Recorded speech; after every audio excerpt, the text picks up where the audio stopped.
Bonner to storm past the Lynx.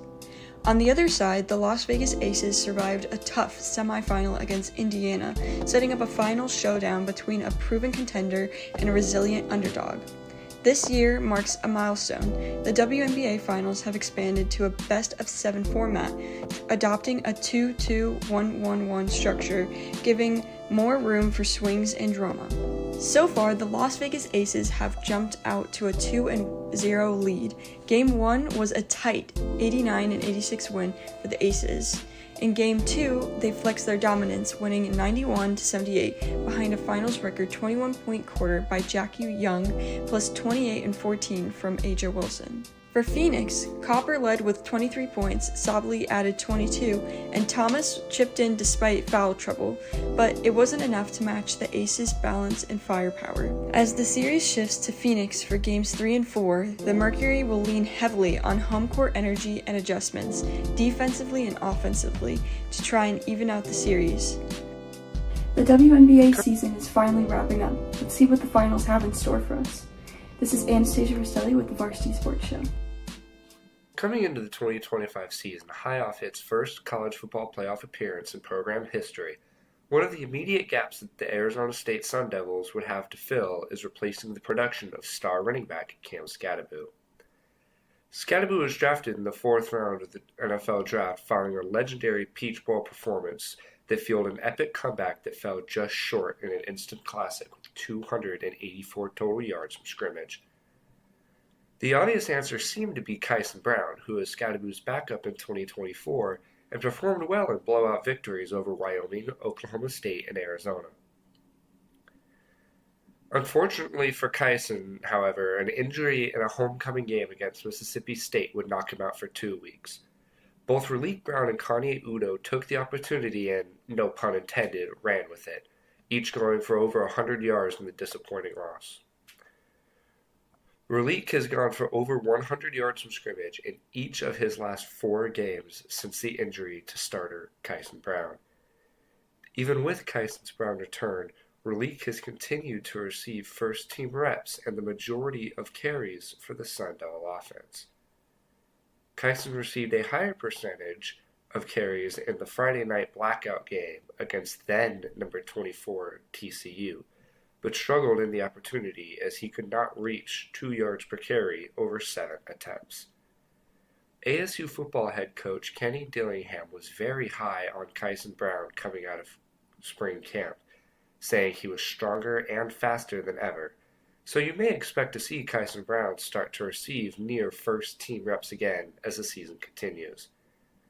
On the other hand, you can't remove a running back who produces as strongly as Relique Brown has since he was given the opportunity.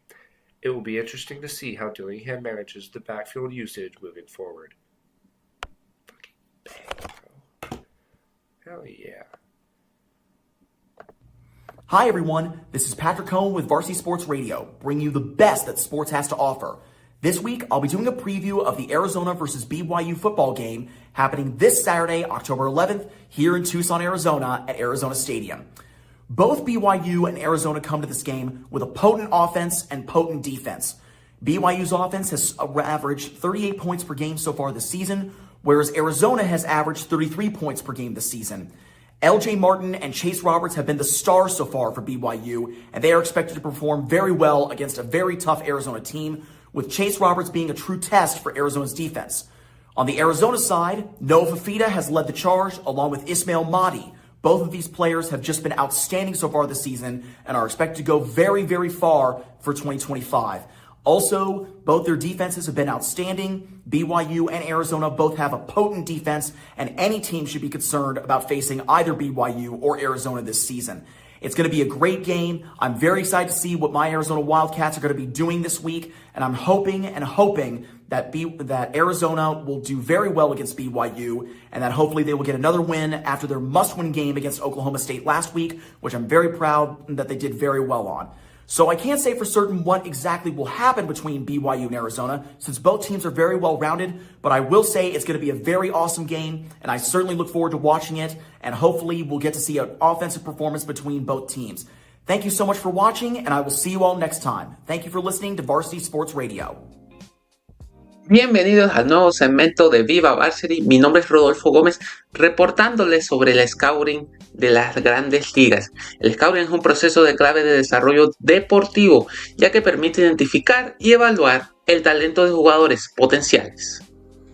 El scouting o detención de talentos es fundamental para encontrar a las futuras estrellas del deporte. Sin embargo, hay áreas que pueden fortalecerse. Una de ellas es el uso de tecnología y análisis de datos, además de ampliar la búsqueda a nivel internacional. También es clave considerar la edad. Un pelotero debe de ser bien desarrollado desde joven, pero no se le debe cerrar las puertas solo por tener 21 años. A esa edad todavía hay mucho potencial por pulir, y decir que un jugador ya es, entre comillas, viejo, limita el crecimiento del talento. En resumen, combinar tecnología, alcance global y una visión más justa sobre la edad puede transformar el futuro del scouting y el béisbol profesional. Y recordemos, el talento no tiene fecha de expiración. En tu idioma, aquí en Viva Varsity, quien les reportó para ustedes, Rodolfo Gómez. Nos vemos en el próximo segmento con más historias del mundo del deporte. Bienvenidos damas y caballeros al Viva Varsity Broadcast. Me llamo Dane Palmer y hoy vamos a hablar sobre algunos de los esquemas más populares en fútbol americano. Ahora día, una de las ideas y esquemas más comunes es el spread offense, un esquema que enfoca en estirando la defensa y usando todo el espacio en el campo. Equipos de todos niveles usan este tipo de ofensa porque crea muchas decisiones difíciles para la defensa. Este esquema sirve lo mejor si tienes wide receivers muy rápidos o atléticos, porque la meta es tirar la pelota a ellos mucho más que corres al pelota, porque tienes 4 receptores en el campo con esta ofensa. Con todos estos receptores hace muy difícil defender ellos, especialmente si el otro equipo no tiene suficiente defensive backs para cubrir el espacio en el campo.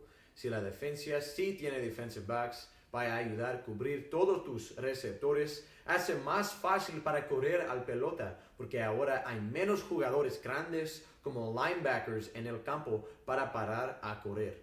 Entonces pone a la defensa en una posición muy difícil. Quieren parar en la ofensiva, tirar la pelota, o quieren parar a ellos de correr. Hace más fácil por jugadores en este nivel para escoger la mejor opción de correr o tirar. También da más oportunidades a tus mejores jugadores si ellos son receptores. Gracias por tu tiempo. Otra vez me llamo Dane Palmer y no mueves, porque toda la acción casi va a regresar aquí en el Viva Varsity Broadcast. Welcome back to the Varsity Sports Show. I'm Marla Mundo. I'm here with fellow varsity intern Nicholas Anderson.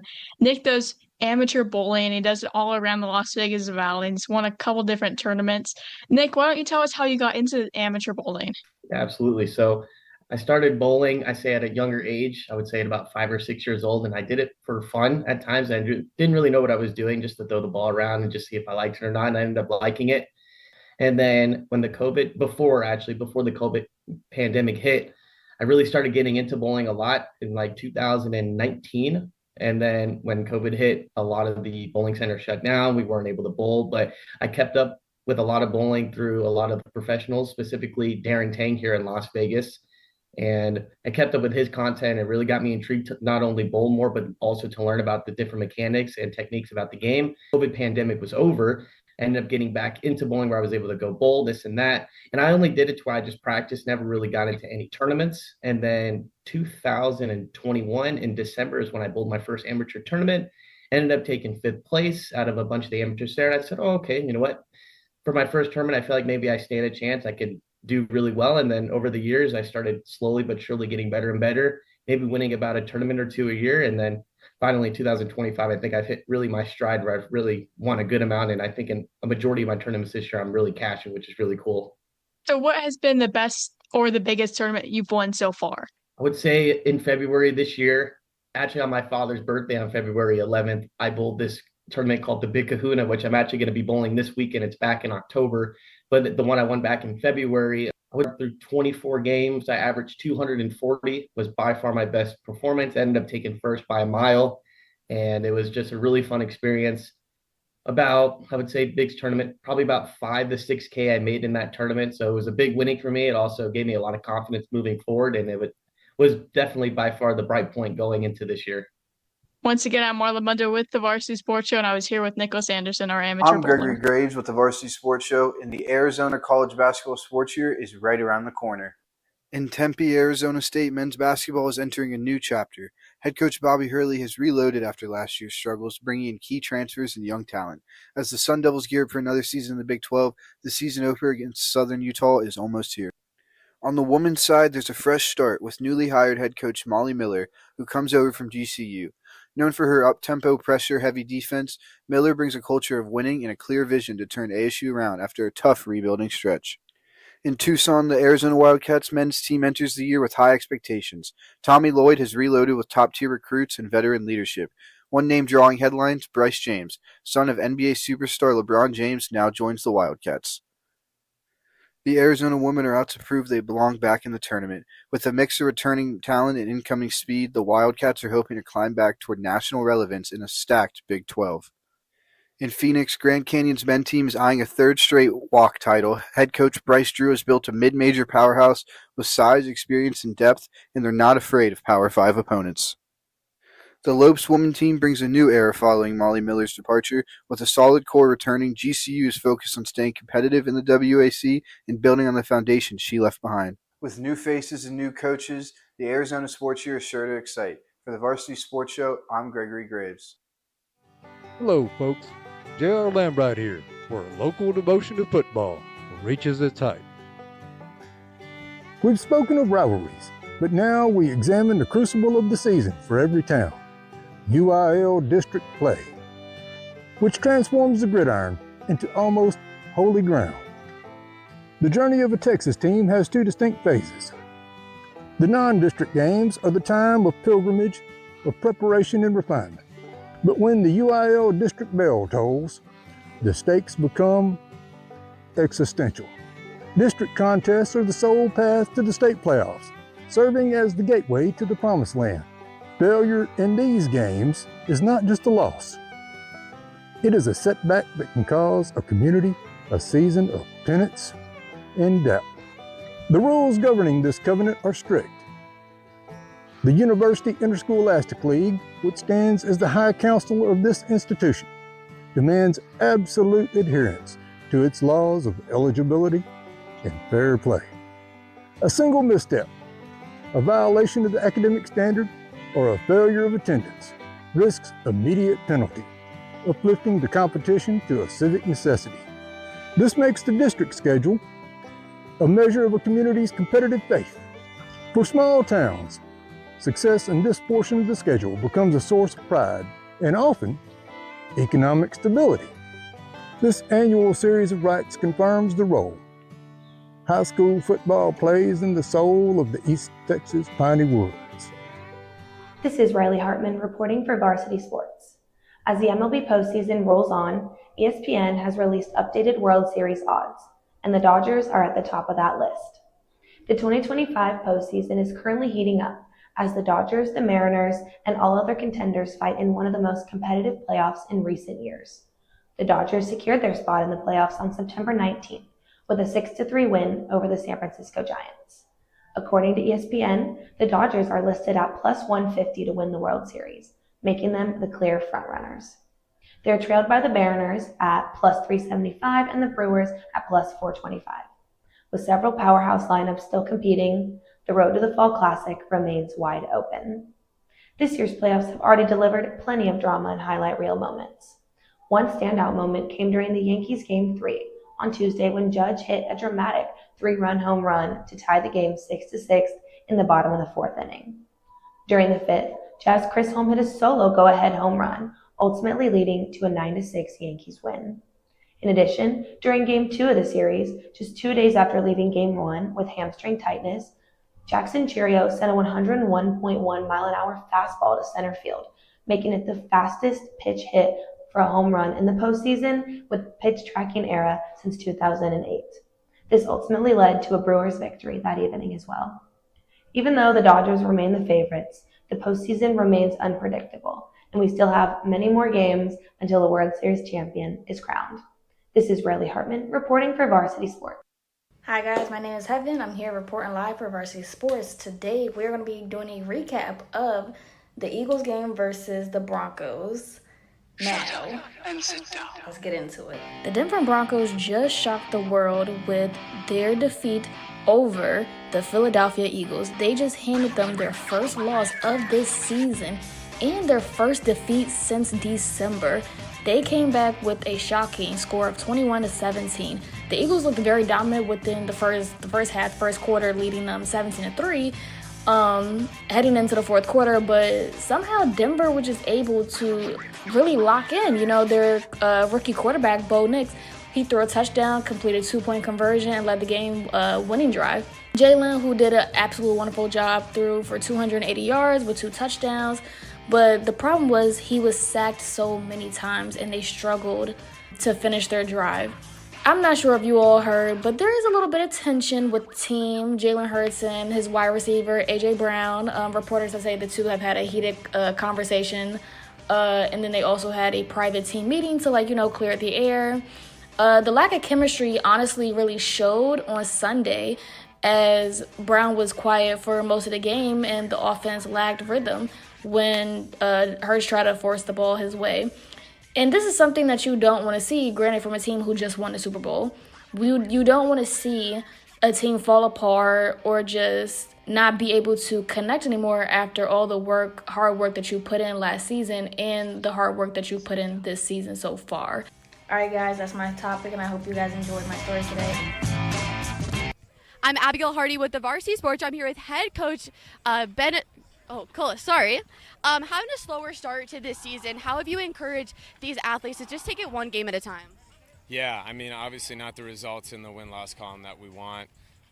Trying to find progress when there's an L is tough. It's challenging, but I think we got the mental fortitude and the leadership to be able to find those, okay, we are making progress in this area, and the reality of it is 6A is a gauntlet, right? And every team's a challenge, and every team is going to expose something else and teach you a new lesson. So we just got to finish games.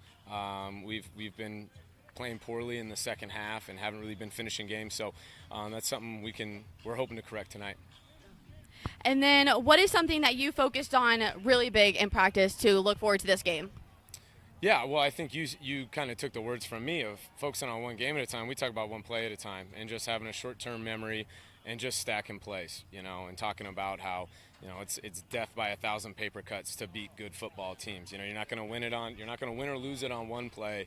You just got to keep stacking those plays. Yeah, and then we talked about it. Junior running back Jeremy Adonju really can run the ball. How has he helped out your team in the season so far? Yeah, he's one of our squad leaders. He's a great human being, first and foremost. Great kid, great family, and just does things the right way. He provides a spark, obviously, like you said. He's got big playability. We use him out of the backfield in a multitude of ways, but he's just that humble, quiet leader who, can kind of turn it on. Well, good luck tonight, Coach. I'm Abigail Hardy with the Varsity Sports Show. I'm here with Darius Kelly, the head coach. Coach, coming off of 2-week losses, playing in your own home crowd, what changes need to be done to win this game tonight? Execution. Bottom line, we haven't been executing at a very high level, but this week of practice, that's all we focus on is a lot of execution. We made the necessary changes across the board. I think offensively, defensively, to put our guys in better position. I think for us as coaches, we've just been overthinking it the past couple of weeks, and it shows on the field for our guys when it gets to those critical situations in the game, just haven't been able to react. So I think this week we got a simple game plan for our guys to just play fast and react and play football. Yeah, and you're entering the last 4 games of the regular season. What can we see from your team tonight to secure that win? True, just a lot of passion. It's a big night for us. We got the class of 95, 30-year state championship. 1995 state championship, 30-year anniversary. We got the class of 85 anniversary tonight as well. So it's a lot of people in the stands that want to see us get a victory. So we got to do it for them tonight. So we're excited. That's amazing. Lastly, star player we've seen on both sides of the field, Tristan Armstrong, wide receiver and free safety. How has he been with this team so far? He's good. He's battled through a lot of injuries coming off the summer, so he's been the guy who's has just been a warrior out there for us, and he wants to win football. He's a great kid, great football player, so he wants to win games. He's doing everything to make sure his team's in position to win football games. Well, good luck tonight, Coach. I'm Abigail Hardy with the Varsity Sports Show. Hello, everybody, and welcome to Saguaro High School, where we have a matchup between the Sandra Day O'Connor Eagles and the Saguaro SaberCats here on the Varsity Sports Show. My name is Antonio Gutierrez, alongside my partner Adam Maggard. And Adam, both teams coming in with losing records. Saguaro at 2-4 in the season, but that doesn't really show how close these games have been.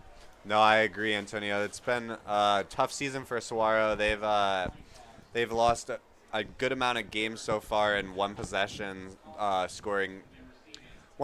scores, so it's been a tough run so far. They definitely have a chance to redeem themselves tonight against a little bit easier of a matchup, but it shouldn't be a cakewalk, so it should be interesting. Nice night, though. Yeah, as we're getting ready for kickoff here tonight, the Saguaro in the all yellows, O'Connor in the whites, but O'Connor coming into this game 1-5. They won their first game, but since then 5 straight losses. What's something they're going to have to key on tonight?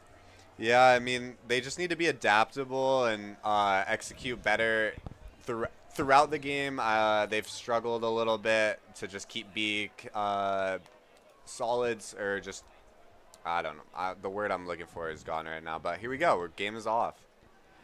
As O'Connor's going to take it up the middle, bounces out to the outside. There's a holding flag, a penalty on the outside, but a great return from number 12, Braylon Lopez, for the Eagles to start this game off, but a flag around the 28-yard line. We'll see if that's on the return team. If it is, kills some great momentum to start the game. Yeah, that's unfortunate. That was a good bounce there by number 12, Braylon Lopez, able to find some space up the right side, make a move, but this might be coming back. It looks like it's probably going to be a hold.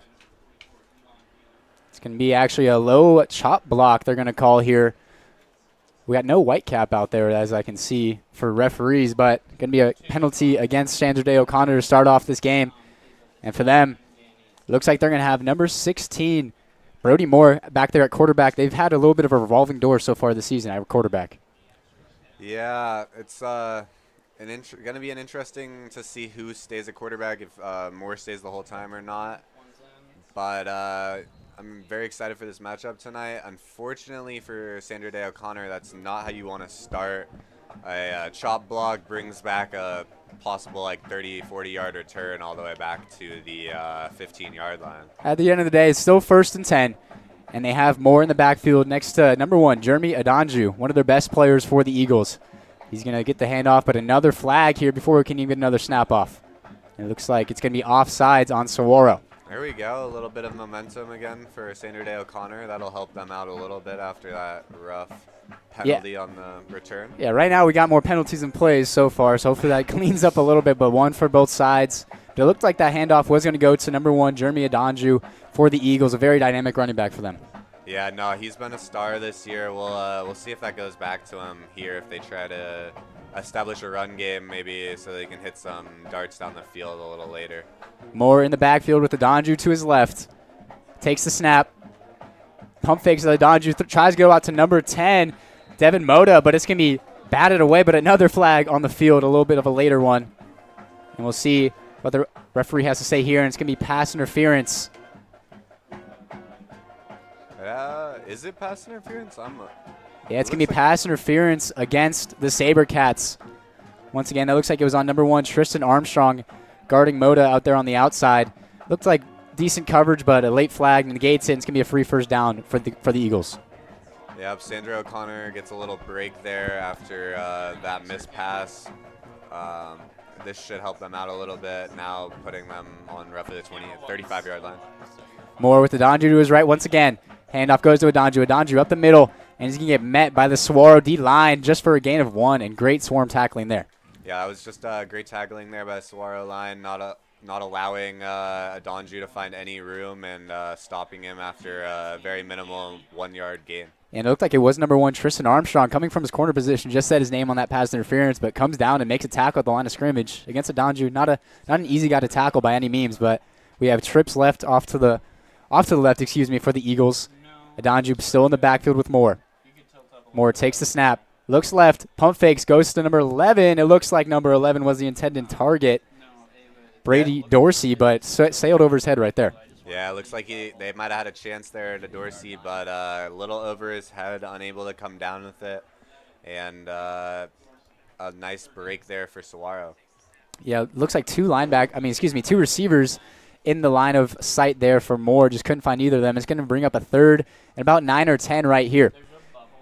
Big play already around the 35-yard line. Here's Moore once again with Adandru to his left. Takes the snap, drops back. Looking around under some pressure, but finds number 12 almost out of the hands of Braylon Lopez. Great there play by Moore to escape the pressure, get a throw off, just could not make the connection.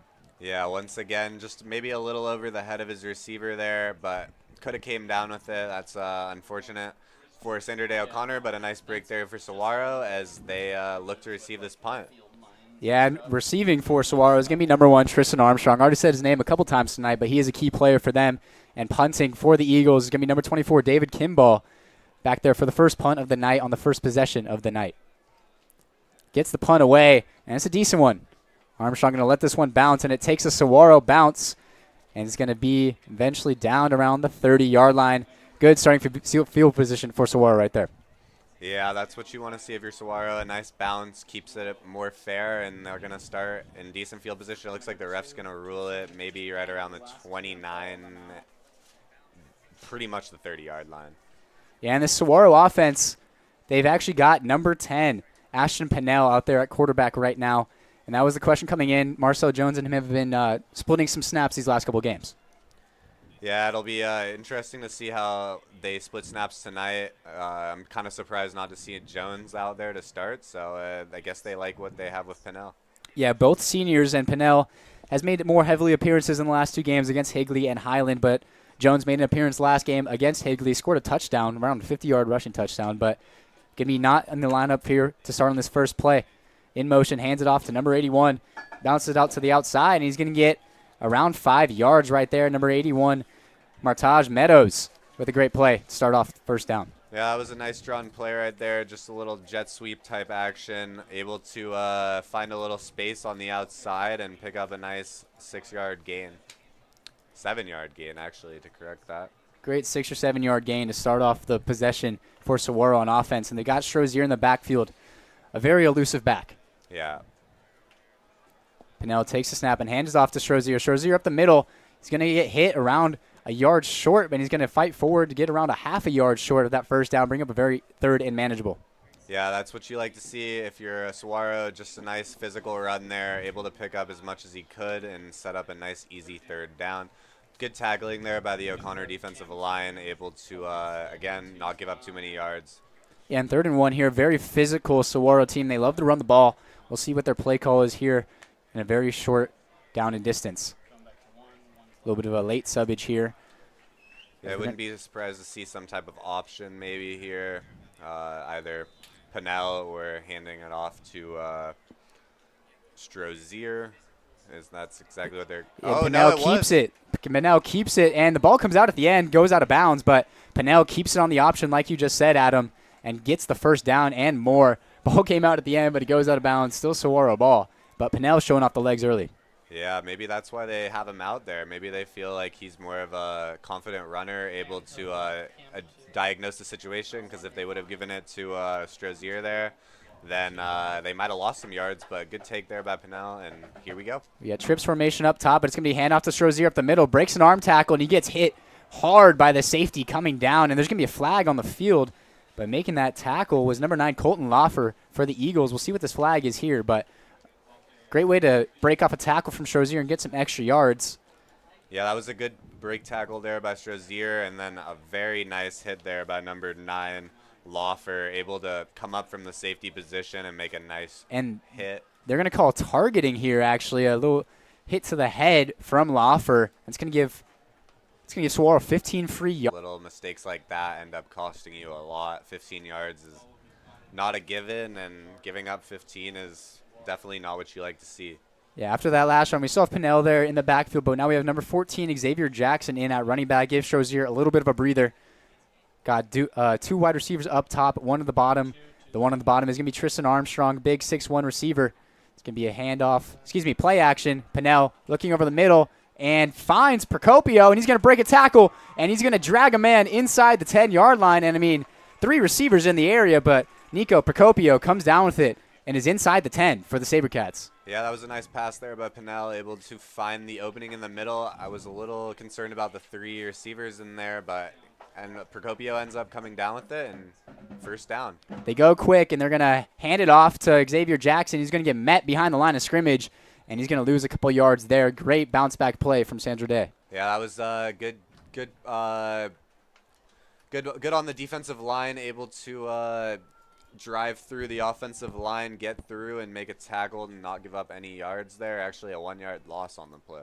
And here we go. It looks like number 7, Marcel Jones, the Sacramento State commit, is going to check into the game here inside the 10-yard line, and he has very versatile legs, him and Pinnell both. We'll see how they utilize him here.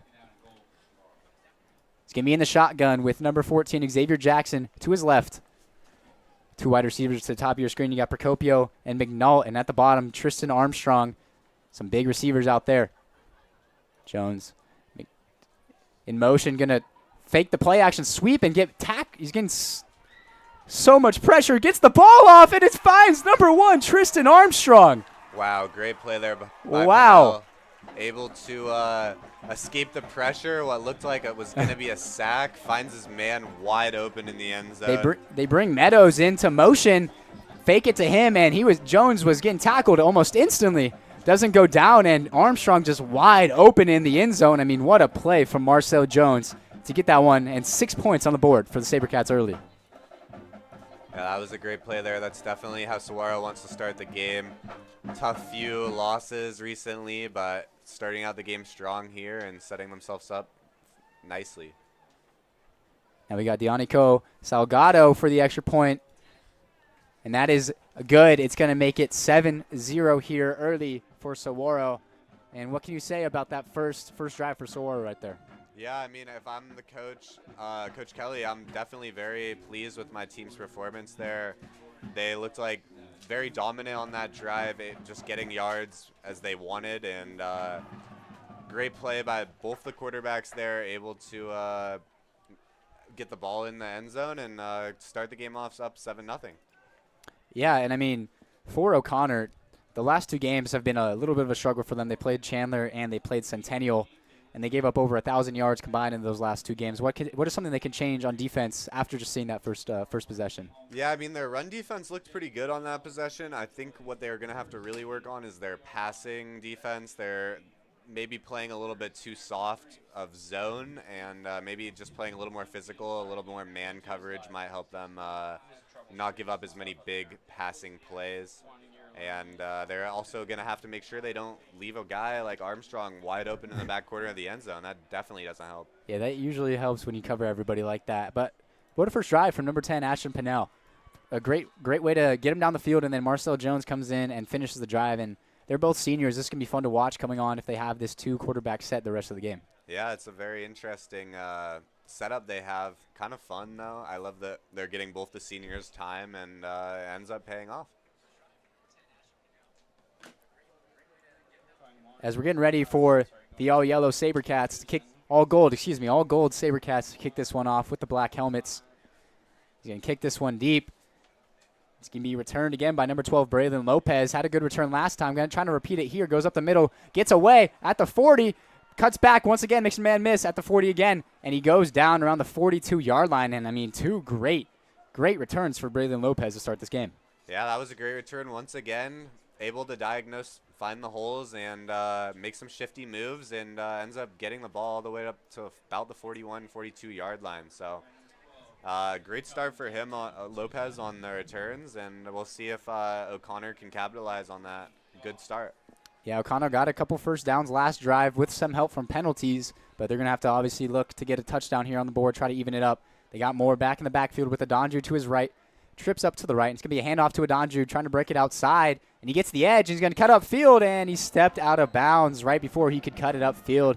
Still going to get a gain of around 5 or 6 right there. Wow, that's a breath of fresh air there for Saguaro. It looked like Adonju may have had a chance to bring that in for 6, but steps out of bounds and only picks up 4 yards. So nice break there for Saguaro once again, and O'Connor.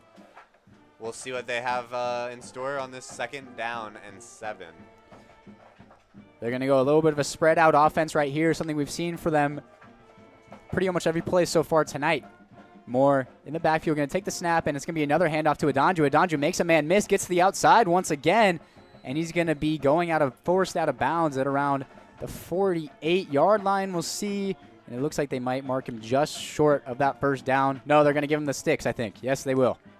Wow, once again, good run by Adonju. He looks very explosive when he gets to the outside edge, able to use his speed, and ends up picking up the first down on that play. Yeah, like you said, getting to the outside has been the key for them. Both the designed outside runs. I mean, he set the edge himself right there. There was almost pressure on him right away. He's going to be in the backfield once again next to Moore. Got twins on both sides, and you're going to have in motion. Moore going to take the snap, step up from pressure, roll out to his right, looking for somebody, trying to get away for some pressure, gets a stiff arm, and he's going to get upfield for a round gain of 8 or 9 before getting hit out of bounds. A big hit taken there by the quarterback, but a great play to get out of the pocket. Yeah, no, that was a great play there by the quarterback, able to move around in the pocket, step up, and when he realized that the pocket had collapsed and there was not really a chance for him to get it downfield, able to use his legs, scramble for a nice pickup, and set up a nice 2nd and 2.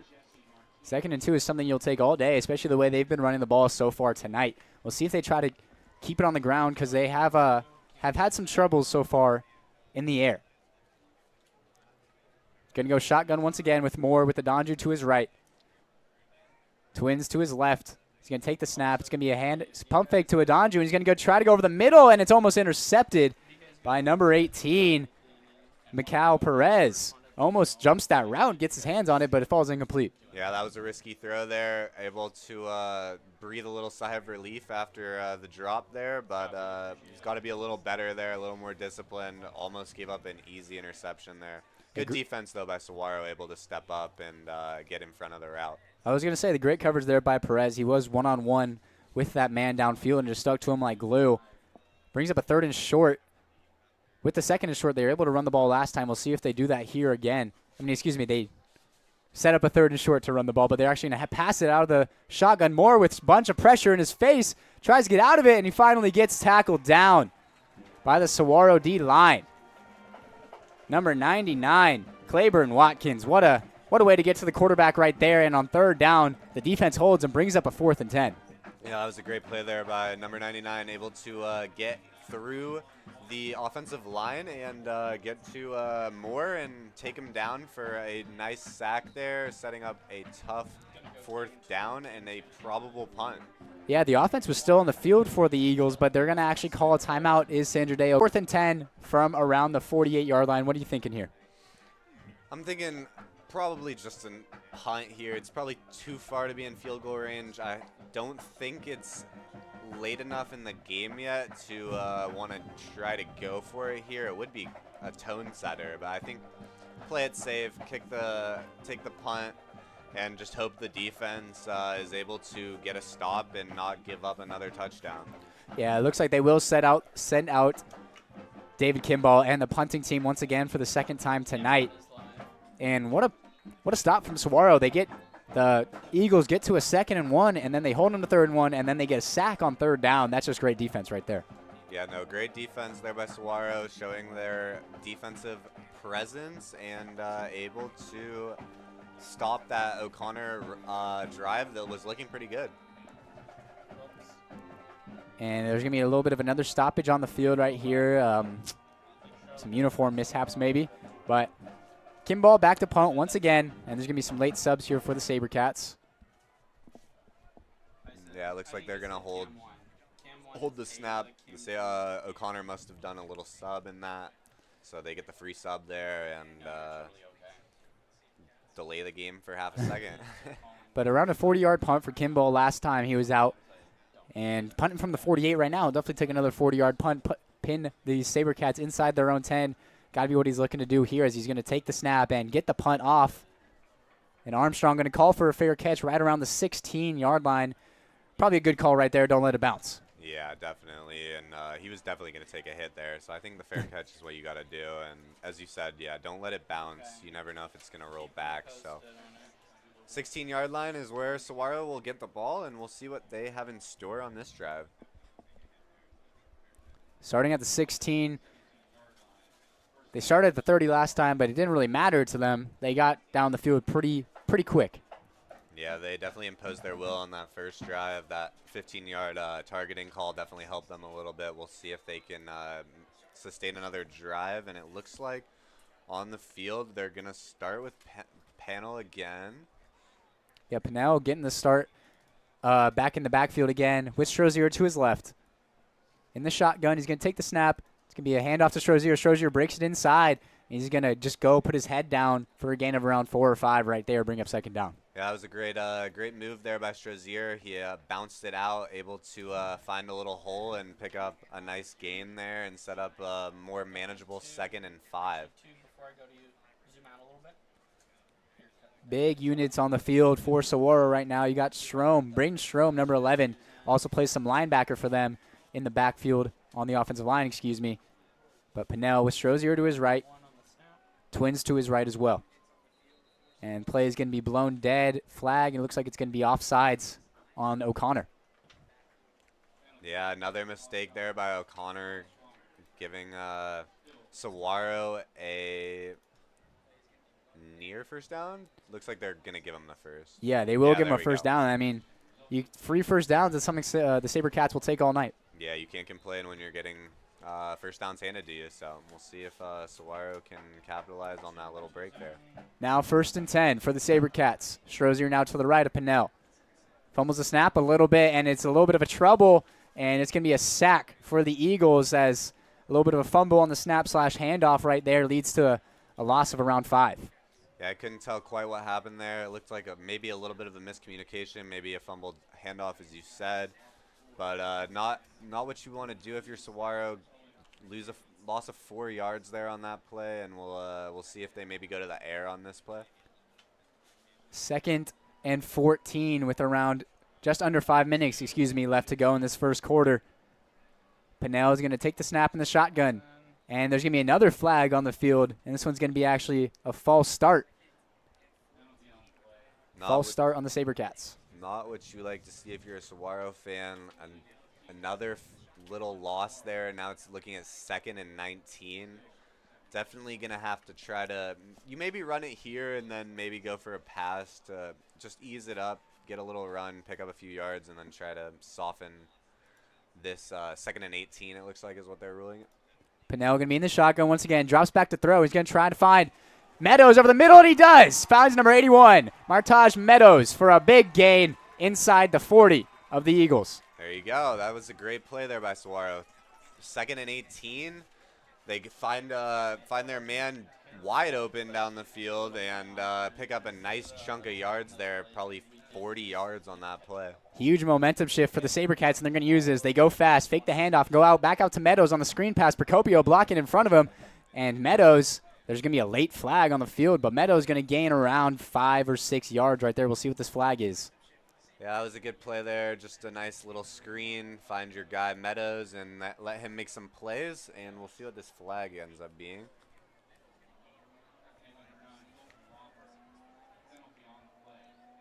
Go down to the head ref, and it's going to be holding on the SaberCats. Is going to take them back a few yards after a good gain of 5.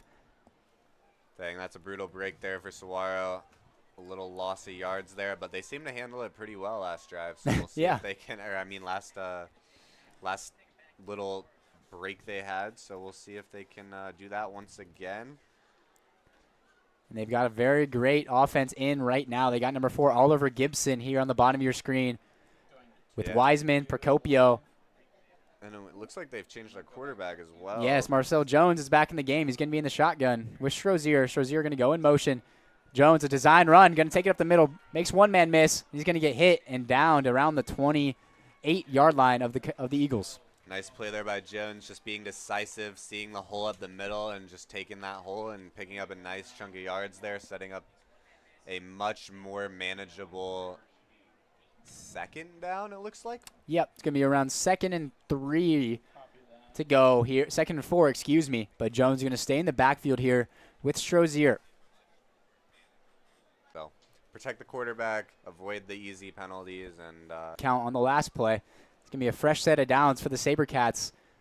And Jones going to throw out wide to Strozier. Strozier just going to go out of bounds with the man in front of him after a gain around 2 or 3. Yeah, it looked like Jones didn't really see anything, just ends up just checking it down to his running back Strozier there, who's able to pick up a few yards and set up it looks like they're going to rule it 2nd and 9, but probably 2nd and 9, 2nd and 8, somewhere in that realm. Close enough. Yeah, Close. exactly. But Jones still staying in. It seems, Jones has checked in when they've been on the opponent's side of the 50 both times. So we'll see if that's the game plan moving forward. But here he is in the backfield. Strozier to his right again. He's going to throw it out wide. Elijah Jackson catches the screen, and he cuts upfield and gets very close to that first down. We'll see if they give it to him. Yeah, that was a nice play. And it looks like there. they will. Yeah, great play there. Marcel Jones, obviously designed to get the ball quickly out of his hands, and that's what he does. Finds his man, number 12, Elijah Jackson, and he picks up a first down, so you can't really complain. And it's going to be 1st and 10 from the 13-yard line for the SaberCats. Knocking on the door, once again with just under 2 minutes and 30 seconds left in this first quarter. They're going to go very spread out here. You got Procopio and Gibson on the bottom of your screen, 2 very big wide receivers. But it's going to be Jones in the backfield, Strozier to his right. It's going to be a handoff to Strozier up the middle, and he's going to get met instantly. He's going to keep fighting, but it looks like it's going to be a net gain of around 1.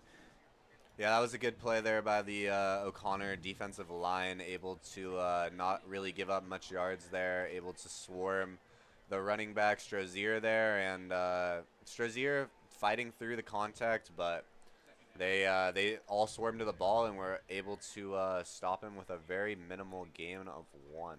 Yeah, number 90 for the Eagles, Connor Croker, getting in there first, getting his hands around Strozier and just stopping him around for a gain of 1. It's going to still be Jones here in the backfield.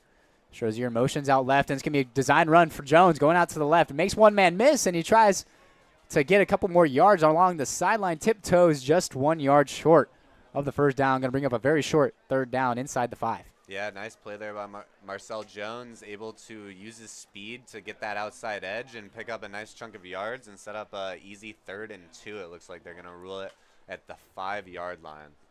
Yeah, and that is something you see pretty heavily from Saguaro throughout the whole season. A lot of design quarterback runs for that Sacramento State commit, Marcel Jones. Going to keep him in here, 3rd and around 2 from the 5-yard line. Jones hands it off to Strozier, makes one man miss, and he's going to get met once again by another Eagles player for a loss of around 4. Yeah, nice play there by the O'Connor defense. Number 15, Felder, and number 20, Javon Young, able to come in there and tackle Strozier in the backfield for a loss of 5 yards, setting up a 4th and 7, and looks like they're going to kick a field goal here, Antonio. Yeah, you're going to send out number 44, Ivan Dioncio Salgado.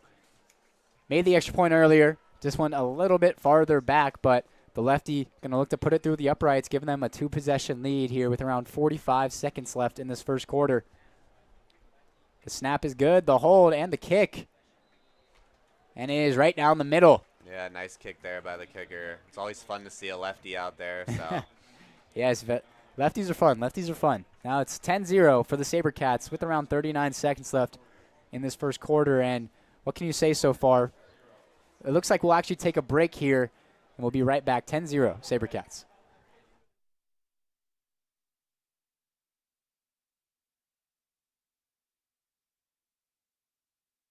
Hey fans, Vince with the Varsity Sports Show. You've had the rest. Now treat yourself to the best Japanese grill in Arizona. It's the Boss. Boss Bachi Japanese Grill in Mesa. Grilled shrimp, steak, and all the best veggies with or without a twist of spice. Sure to please everyone. Dine in or take out. Located at University and Country Club in Mesa. Open daily. 602-859-3759. The Boss. Boss Bachi. Hablamos Español.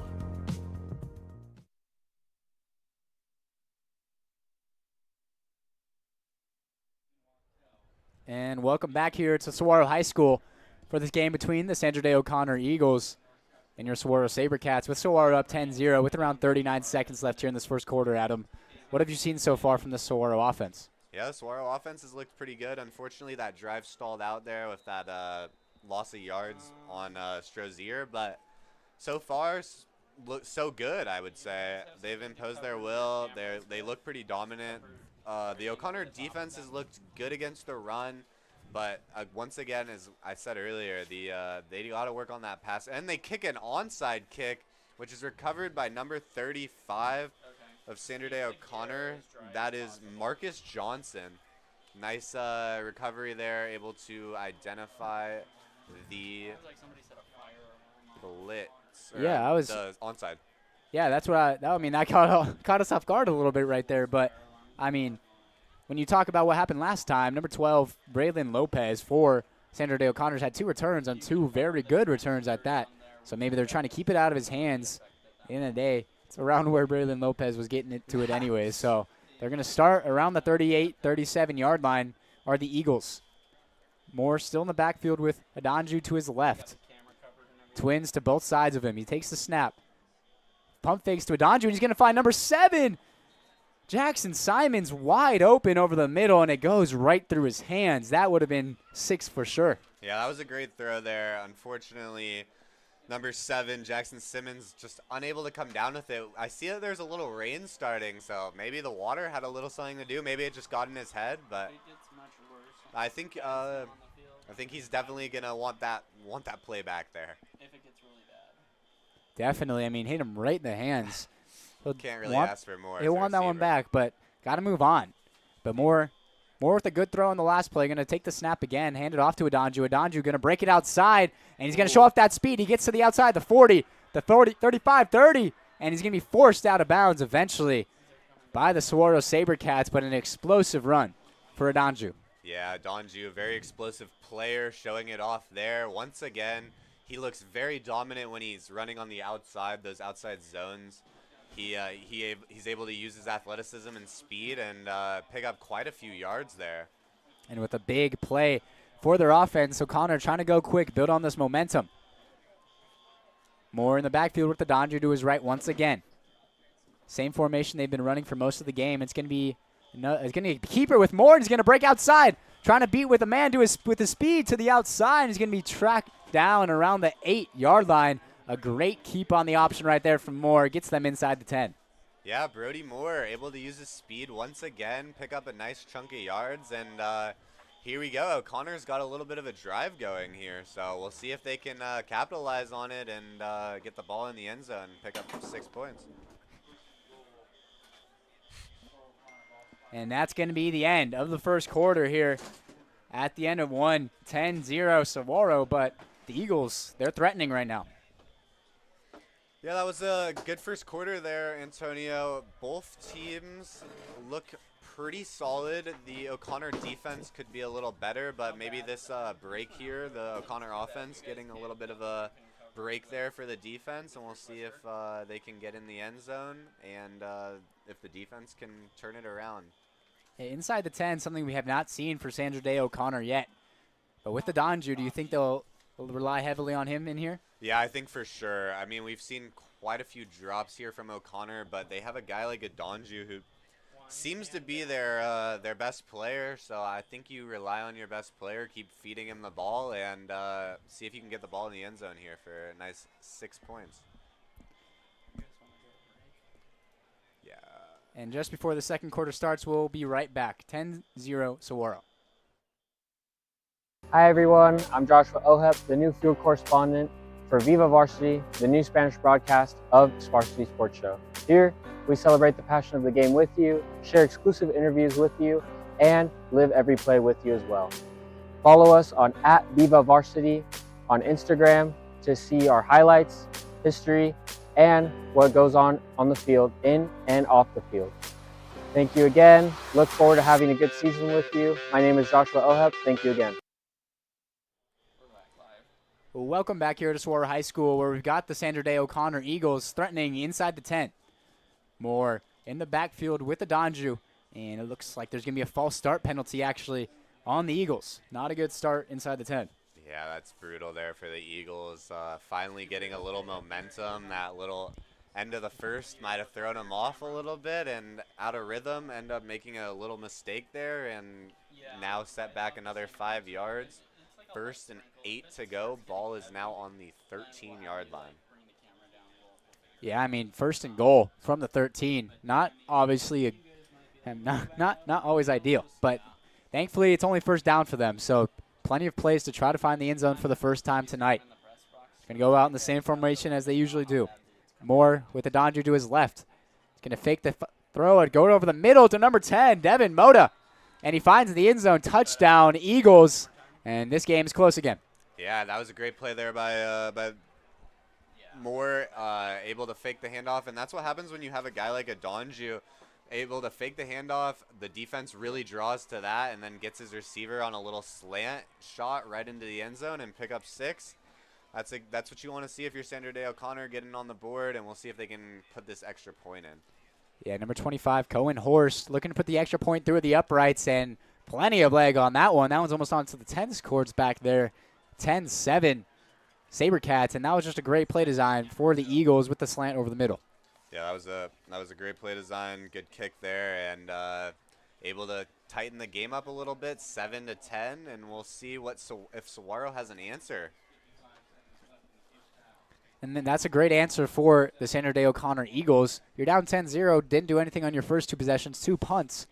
Give up 2 scores back-to-back, but then you answer back on your 3rd possession, and it's 1-possession game still. Yeah, absolutely, and just using, as they call in basketball, a shooter's memory. They have a false start there on that 1st and goal and backed up 5 yards, but didn't seem like an issue to them. They run their play their play design after feeding a Donju for a little bit there, get that play action, and find their man in the end zone on a nice, easy slant route. Yeah, we're going to see the first kickoff for the Eagles here tonight. They've been on the receiving end 3 times. It's going to be the first time we see them kick it. And it looks like it's going to be number 12, Elijah Jackson, and number 81, Meadows for the Sabercats back there to receive. Number 25 again, Cohen Horst, kicking it off, getting some jumps in, ready to get this one off. Just around 5 seconds into the second quarter here, they score on that first play from scrimmage. Yeah, that was a good start there. Only 5 seconds it took from the start of the second. So here we go. They're kicking it off. Horst's kick going deep, and that one's just going to sail through the back of the end zone. Touchback for the Sabercats, and that offense that's been firing on all cylinders so far tonight back on the field. Yeah, once again, we'll see Saguaro take the field. No punts so far, right, Antonio? Nope. Two possessions, 2 scores for them. Yeah, unfortunately, they could have 14, but they have that drive stall close to the goal line in the red zone and end up with 3, though. So we'll see if they can continue the streak of no punts and get the ball up into a field goal range or into the end zone. We'll see how they start this drive once again with the quarterbacks. We'll see if Pinnell starts this one again, and if Marcel Jones goes out there. And it will be actually number 7, Marcel Jones, taking the first snap from scrimmage with Xavier Jackson at running back and be out to his right. And both teams running this pretty heavy spread formation right now. Twins to the top of your screen and Armstrong all alone on the bottom. Jones going to take the snap, roll out to his right, trying to find somebody, going to Procopio, and he finds him right around the 38-yard line. Big gain of 19 right there. First down, Sabercats. Yeah, good play there by Jones. It looks like they're going to stick with Jones at least to start this drive. Interesting, we've seen Pinnell out there a little bit early to start the drives, but this time Marcel Jones, and he scrambles out to his right and finds his man, Procopio, wide open. Yeah, Procopio, a big part of this offense. He has a couple rushing touchdowns, a couple of receiving touchdowns. He's 6'3", 225. He's a big dude out there. That's what you love in high school. Some of these guys are a lot smaller than that. Jones back out there again, going to take the snap and hand it off to number 14, Xavier Jackson, who gets to the outside, cuts it upfield, and tackled by 3 Eagles, but not after rushing for a gain of around 3. Yeah, not a bad play there for Saguaro to start the drive. Pick up 3 yards and just use a little jet sweep action and set up a more manageable second down. We'll see if they maybe go back to the run here one more time, and then we'll see if how many yards they can pick up. Maybe they don't even have to throw the ball. Yeah, main back number 2, Ty Sharzier back in the backfield for the Sabercats. Him and Jones just so dynamic when they're in the backfield together, That's what they are right here. We'll see if they try to keep that option open. Jones in the shotgun, takes it, hands it off to Strozier. Strozier makes a cut up the middle, and he's out to the outside around the 49-yard line. We'll see if they give him the first. They might mark him just short. The line of gain was the 49. They mark him at the 49. We'll see. Yeah, that was a nice run there by Strozier. He's definitely giving Donju a little bit of a run for his money. Both guys have looked very explosive. Nice little cut there as he was about to get tackled and picks up a few more yards. And it looks like they're going to give him the first down. So They do. That's huge. First down, SaberCats right around the 50-yard line on their own 49. They've got Twins on the short side of the field on the bottom with Strozier to that side as well. On the top, one-on-one coverage. Number 1, Tristan Armstrong. Big receiver out there. We'll see how they play this in motion. Hands it off to Strozier. Strozier coming up the middle through traffic. Going to get hit and pushed back, but a gain of 1 puts him right up to 50. There we go. A nice play there by the O'Connor defensive line, able to rally to the ball and stop Strozier after a very minimal 1-yard gain, 2-yard gain on that play. And there's just some big receivers for Saguaro on this field. We already talked about Procopio, but Tristan Armstrong, 6'1" himself. And then you have Meadows out there, 5'9", but has a lot of speed. Yeah, those small guys are usually pretty quick. Quick throw to Schroem, and he gets hit hard. Ball comes out, incomplete pass, and there he is again, number 9, Colton Loffer. A couple big hits so far for him today. Yeah, he's a punisher out there. He's using his advantage at the safety position, able to pick up some speed and hit the receiver there pretty hard and pop the ball right out. Exactly what you want to see if you're on defense. And now 3rd and 8 to go. We'll see what Saguaro has in store for us here. It can be a stoppage on the field, some equipment mishap for the Sandra Day O'Connor Eagles. Jackson Duffy coming off the field right there, one of their lead tacklers. Ooh, that's huge. 3rd and 8 for the SaberCats right around the 50-yard line. Trying to convert. They were able to convert on 2nd and long last time with a deep pass to Meadows. We'll see how they do it here. Yeah, they're definitely going to have to tighten up their coverage here. Jones, and this play is going to be stopped dead as well, and it's going to be a timeout actually from O'Connor with around 10:21 left here in the second quarter. And we're going to send this one to a commercial break. We'll be right back. 10-7, Saguaro. Hey everyone, I'm Jorge Anuajardo, your play-by-play broadcaster for Viva Varsity, the brand new Spanish broadcast of the Varsity Sports Show. We're here to fuel your love for the game, bring you exclusive interviews, and celebrate every play right alongside you. Make sure to follow us on Instagram at Viva Varsity for highlights, behind-the-scenes moments, and everything happening on and off the field. This is Viva Varsity, where the game comes alive in your language. Welcome back, everybody, here on the Varsity Sports Show.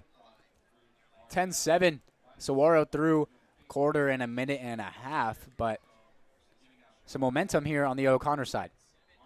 Yeah, the O'Connor side able to get a touchdown on that last drive and able to tighten the gap a little bit, down 3, and we'll see if they can get this stop here on 3rd and 8 and give the offense another chance to possibly take the lead. And we had seen number 7, Marcel Jones, in this whole drive, but here on 3rd and 8, it's going to be Ashton Pinnell, number 10, the senior, in the backfield with Strozier to his left. It's going to be a play action. Trying to find Armstrong down the field. Got one-on-one coverage, and it's going to fall incomplete. And some hand-tuggling, and there is a pass interference. A late one, but a pass interference nonetheless. And that's going to be a first down for the SaberCats. Yeah, looking for Armstrong up there. Defender number 2, it looks like. Corin Ely, unable to locate, or it's actually number 12, correction. That's Braylon Lopez. Unable to find the ball, had no idea it was even coming, I don't think, and ends up getting the pass interference. Yeah, they've had a lot of one-on-one coverage with Armstrong on the outside. They've given him a lot of the field. That's the first time they try to target him tonight. He had one-on-one coverage. Ball's incomplete, but they get the first down. Pinnell back in the backfield. Another hard count, and they jump off sides again. Another encroachment penalty, offsides penalty for the Eagles. This is their 3rd one on that hard count.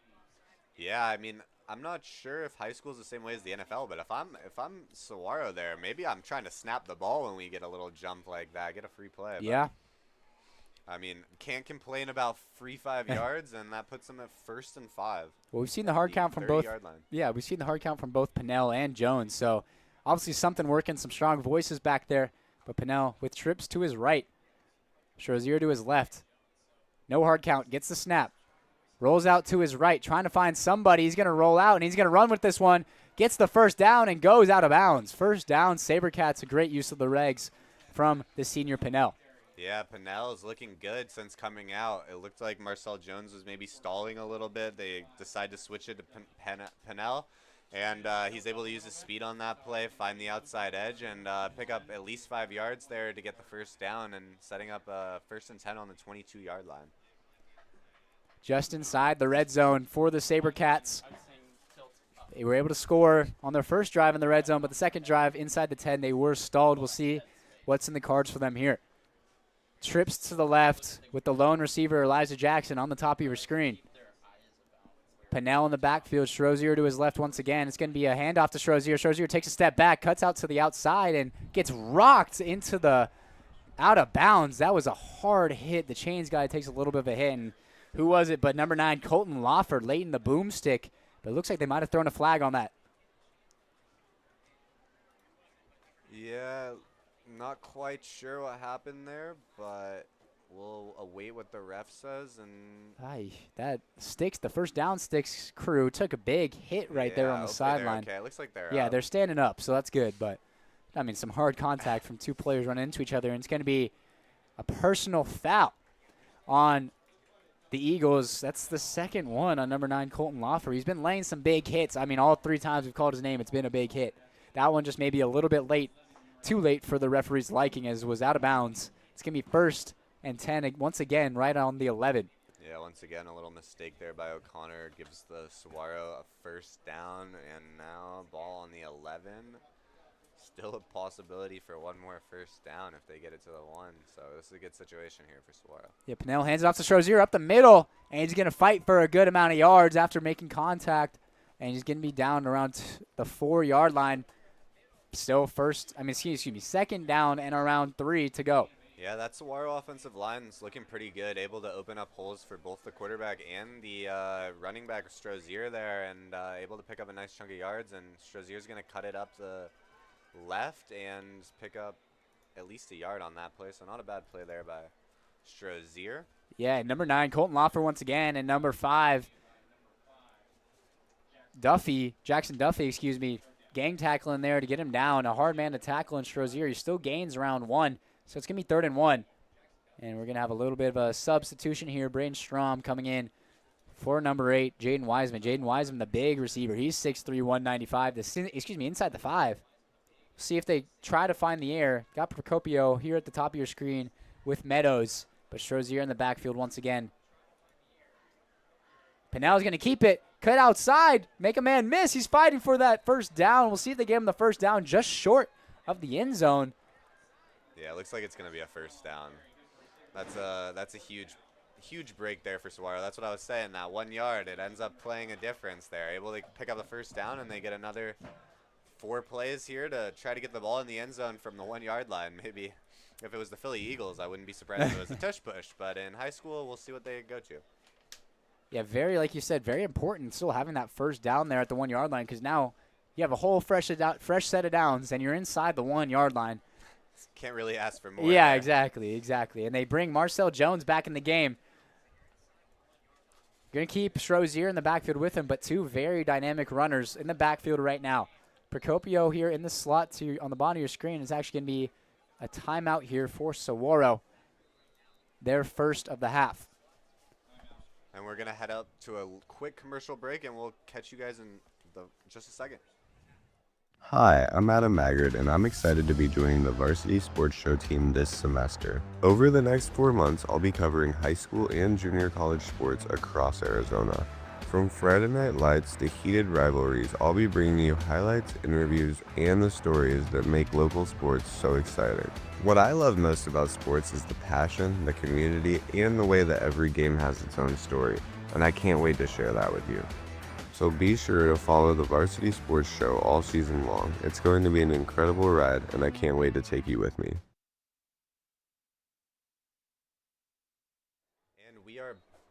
And we're back here at Saguaro High School. 10-7 SaberCats. Around 8:13 left here in this 1st half. And the SaberCats threatening to make this another 2-possession game. 1st and goal inside the 1. Yeah, we'll see if Saguaro can capitalize on this nice 1st and 1 to go here, and able to increase their lead by at least 6. Yeah, you don't get 1st and goal very often, but they're going to hand it off to Strozier. He's going to fight, spin backwards, and he's into the end zone. Touchdown, SaberCats. Strozier fights his way into the end zone and extends this lead to 16-7, depending on the extra point. Yeah, and that was just a great play there by Strozier. Turn around, keep fighting, and fall into the end zone for that touchdown there and put them up by, it looks like it could be up to 10 points. Yeah, Dionisio Salgado made the extra point and made a field goal so far tonight. The snap, the kick is up, and it is good. 17-7 in favor of the SaberCats with just around 8:07 left here in this first half. And we're going to take a quick drop to our on-field correspondent, Abigail Hardy. Abigail Hardy with the Varsity Sports Show. And Saguaro is up 17-7 with their player Ty Strozier getting that touchdown here in the second quarter. Sending it back to you guys, I'm Abigail Hardy. Thank you, Abby. Great report, as always. Always a fun person to work with. And here it's 17-7, 8:07 left. O'Connor scores on their last drive. What are they going to have to build on here to get back into that end zone? Yeah, I mean, I think they definitely have to get their takeaways from what they did well last drive and continue on with them. It seemed like last drive just feeding Adonju was their best strategy, so I would probably go back to Adonju as much as possible and then work in some play action and try to get some deep shots maybe downfield, or at least some passes that are based off of the attention that Adonju is drawing. Yeah, and I mean, they had some open receivers in the last drive. The drop from Simons was a little bit unfortunate, but then they find Mota for the touchdown, both of them on slants, and they were both pretty open.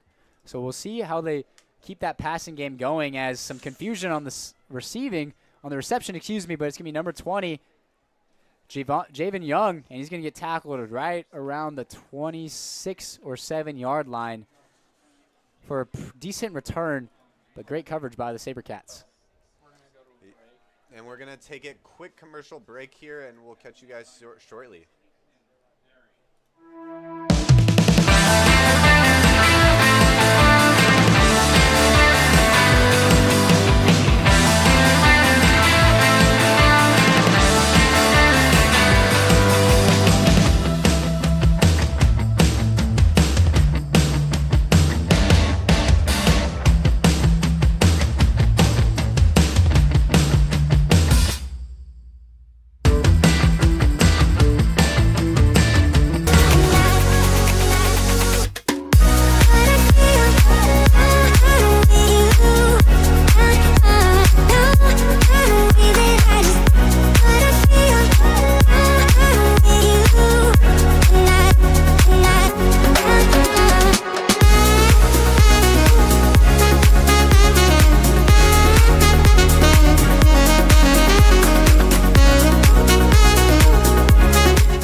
Hello everybody, my name is Antonio Gutierrez and I'll be interning with the Varsity Sports Show this upcoming fall semester with the broadcast team.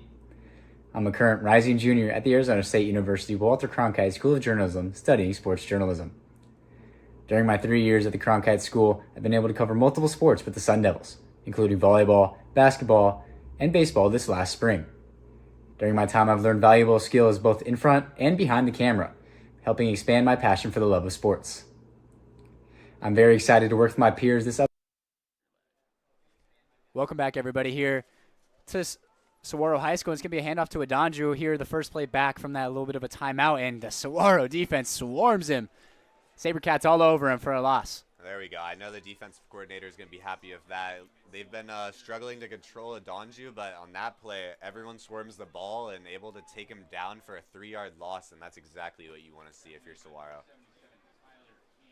Starting in a little bit of a hole for the Eagles. Going to be 2nd and 13 to go inside their own 25 on their own 24.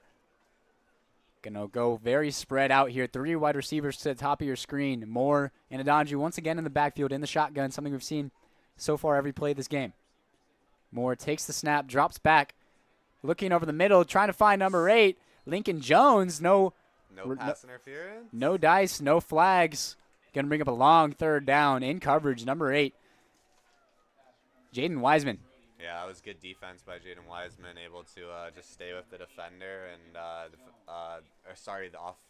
offensive player there. Yeah. And number 8 for the Eagles, Lincoln Jones, ends up running into him and falling over, and the play ends up being incomplete. Yeah, same formation once again here for the Eagles. Moore in the shotgun, takes a snap. Looks to his left, and instant pressure, going to try to run this one. He's going to be swarm tackled right away. Number 26 for Saguaro, the first one to get to him, Mason Rowland, making the tackle. Brings up a long 4th down for the Eagles, and looks like they'll bring the punt unit on. Yeah, that was good defense throughout that drive there, that possession there for Saguaro, able to stop them and go 3 and out. And here we go. Sandra Day O'Connor is going to punt the ball away to them, and that is not what you want to see if you're Sandra Day O'Connor after getting a little momentum on that previous drive. Now, once again, punting the ball for the 3rd time tonight. Yeah, 3rd punt for Kimball. Gets this one off closely. Armstrong going to return this one. Cuts it up middle, cuts it back left, and makes 5 men miss. Trying to get to the outside, and he gets a little bit around the 40.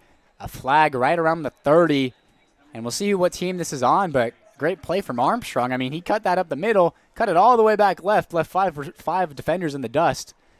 Yeah, Armstrong's been a pretty dynamic returner so far this game. He's able to use his speed to find edges and find holes, and able to pick up a decent chunk of yards there and set up Saguaro in a pretty nice position. This one's going to go, it looks like it's going to be. Once again, it looks like it's going to take his nice return away. Yeah, a little bit of an illegal block there from the SaberCats, says the referees. So that's going to set them back a little bit. Going to start on their own 16-yard line. Yeah, between their 15 and 16-yard line. But for their offense, hasn't really mattered much for them.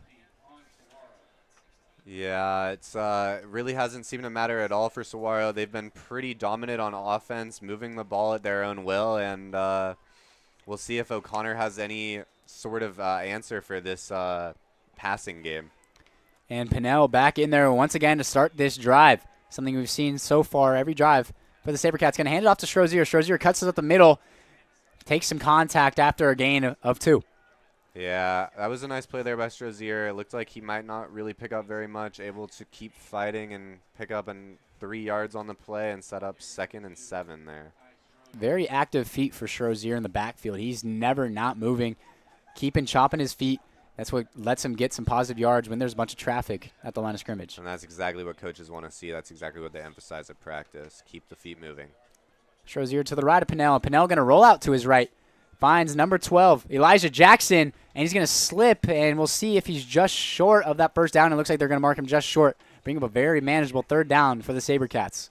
That's an unfortunate slip there by Jackson, but still a nice play. Finds Jackson wide open on that edge and able to pick up a nice chunky yards, setting up a 3rd and 1. We'll see if they probably go back to Strozier here. Yeah, 3rd and 1 from the 26. Run game has been working pretty well for the SaberCats so far. See what the play call is here, and they're going to have Twins down on the bottom of your screen, and Oliver Gibson, number 4, all alone at the top of your screen. Yeah, it seems like both running backs have excelled on finding the outside, so we'll see if they run it outside here. Now hands it off to, keeps it himself actually on the option, but great keep on the option right there. Yeah, nice play there by Pinnell, able to recognize that the pocket was kind of collapsing. Instead of giving it to his running back, he takes it himself and picks up a huge chunk of yards for the 1st down there on that 3rd and 1. Keeps the drive moving for Saguaro. Something very vital as we run just under 5 minutes here in the 1st half. Pinnell still in the game at quarterback. In the shotgun, takes the snap, hands off to Strozier. Strozier cuts it up the middle, and took 4 Eagles to take him down, but they eventually do after a gain of 4. 2nd and 6 coming. Yeah, once again, nice run by Strozier, able to find the hole quickly and make do with what he had available and pick up a nice chunk of yards there, setting up a 2nd and 6 here. Very, tall, I guess you could say, formation for these SaberCats. So they got number 3 Quentin Sims and Procopio, both 6'3", here in the slot, with Oliver Gibson up top, 6'1". Big receivers here on the field. We'll see if they use them or if they stay with Strozier. They're going to roll out right with Pinnell. Sets his feet, throws it out to a Jackson, and it's going to get hit hard. He's going to get hit hard by number 12, Braylon Lopez, and that one's going to get jarred free, bring up a 3rd and 6. Yeah, it's an unfortunate drop there, but a good hit there by the defender, able to force the ball out of Jackson's hands and save a first down there and set up a 3rd and 6 for Saguaro. So far, Pinnell's looked pretty decisive tonight. They seem to like him for the throws, and he's done a good job of options as well, able to recognize if he should hand it off or keep it himself, and we'll see if they can once again pick up a nice chunk of yards on this 3rd and 6. They're going to have trips here at the bottom of your screen. Number 1, Tristan Armstrong at the top. And timeout for the Saguaro SaberCats. Just over 4 minutes left in this first half. 17-7, Saguaro. Hey guys, Vince here from the Varsity Sports Show. Nothing beats a hometown touchdown, on the field and on the table. Join us at Zips or Goldies, where families, friends, and teams come together for great food. They make everything fresh, like their hearty burgers or irresistible focaccias. The restaurants are family friendly with a huge menu and plenty of seating. Goldie's Sports Cafe is in Scottsdale at Via Linda and Mountain View Road, and Zips Sports Grill has 14 Valley locations. Come hungry, see you soon at Zips or Goldies.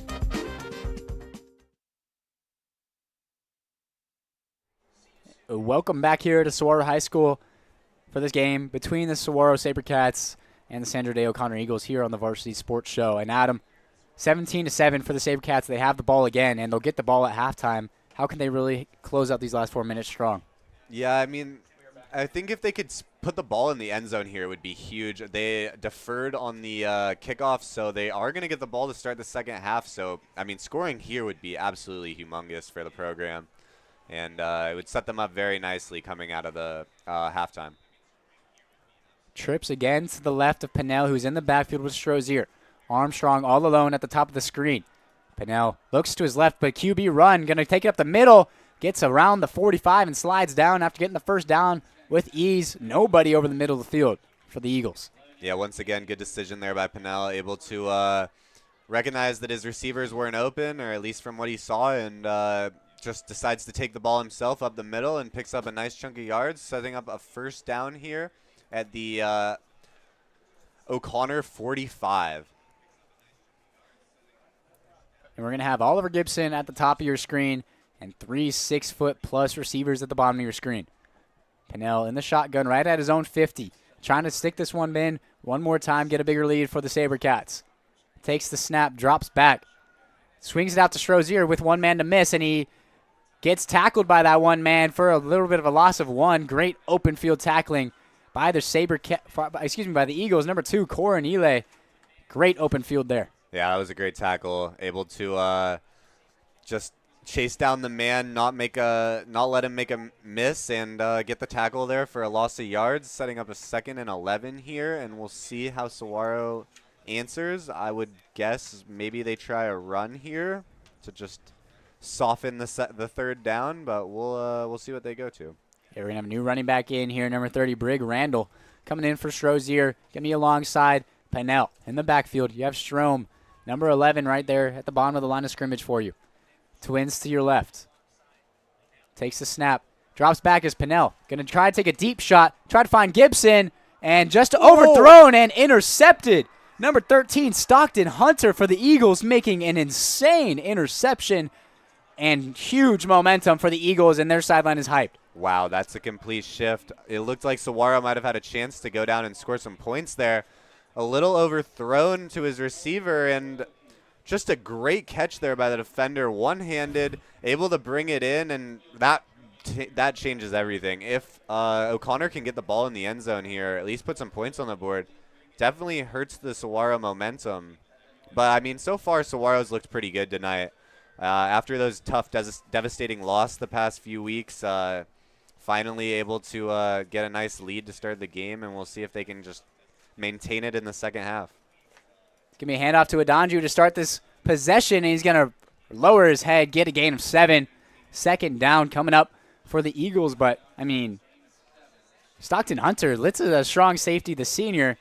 He could probably play receiver right now. That was a crazy catch for the interception, as we're going to take a break here at Saguaro High School. 17-7 with just over 2:17 left here in this first half. Overwhelmed by crushing medical bills that keep you up at night? Imagine the heartbreak of delaying care for your family because of sky-high deductibles, copays, and surprise out-of-pocket costs. It's a nightmare no one should face.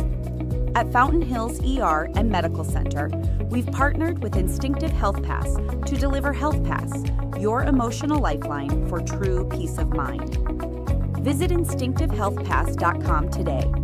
Sign up to slash costs on unlimited future visits and erase current outstanding bills from using our facilities, saving you thousands in worry-free relief. Hi, my name is Carmen Liberto, and I am a senior at the Cronkite School at Arizona State University, majoring in sports journalism. Over the past few semesters, I've worked on a variety of projects that have strengthened my reporting, storytelling, and on-camera skills. My passion has always been hockey, and I hope to build a career covering the NHL, ideally as a beat writer for the Buffalo Sabres. I'm excited to continue growing as a journalist and to bring my energy and dedication to every story I tell. Stay tuned to see my work at the Varsity Show internship. APAC is your one-stop source for all your automotive and heavy-duty air conditioning parts, supplies, and equipment. They're family-owned and have been the Valley's go-to for all your auto AC needs since 1982. Whether it's for your everyday or vintage car, commercial, or off-road vehicle or equipment, APAC has you covered. Call APAC, AA-PAK, the AC experts at 602-254-1116 and ask for the Varsity Special to get 10% off your purchase. Welcome back, everybody, here to Saguaro High School. 17-7 SaberCats, but Eagles going to have the ball, and they're going to hand it off to their running back, Adanju. He's going to fight forward and get the first down. Great physical run from Adanju right there. Yeah, Donju's really showed off his physicality and athleticism tonight on that play, able to just keep fighting, pick up a nice couple extra yards, and that's enough for the first down there for O'Connor. Yeah, Jeremy Adanju coming into this game, 8 rushing touchdowns on the year. Doesn't have one tonight. They have that passing touchdown. We'll see if they try to find the end zone with him here. It's going to be a design draw to him, and he's going to get the ball up the middle. Breakaway speed, but he gets tripped down by his shoelaces right around the first down. It's going to be a first down, but great play design from the Eagles right there. That's exactly what I was going to say. That was a great play design. I did not see that one coming, and they get it to their man, Adanju, who's able to pick up a nice chunk of yards and get another first down. So O'Connor starts this drive out strong, moving the ball at their own will, and we'll see if Saguaro has any answers on defense. Adanju still in the game after an explosive run. Moore going to hand it off to him once again. He's going to break this one outside once again and comes down with a great tackle from the SaberCats.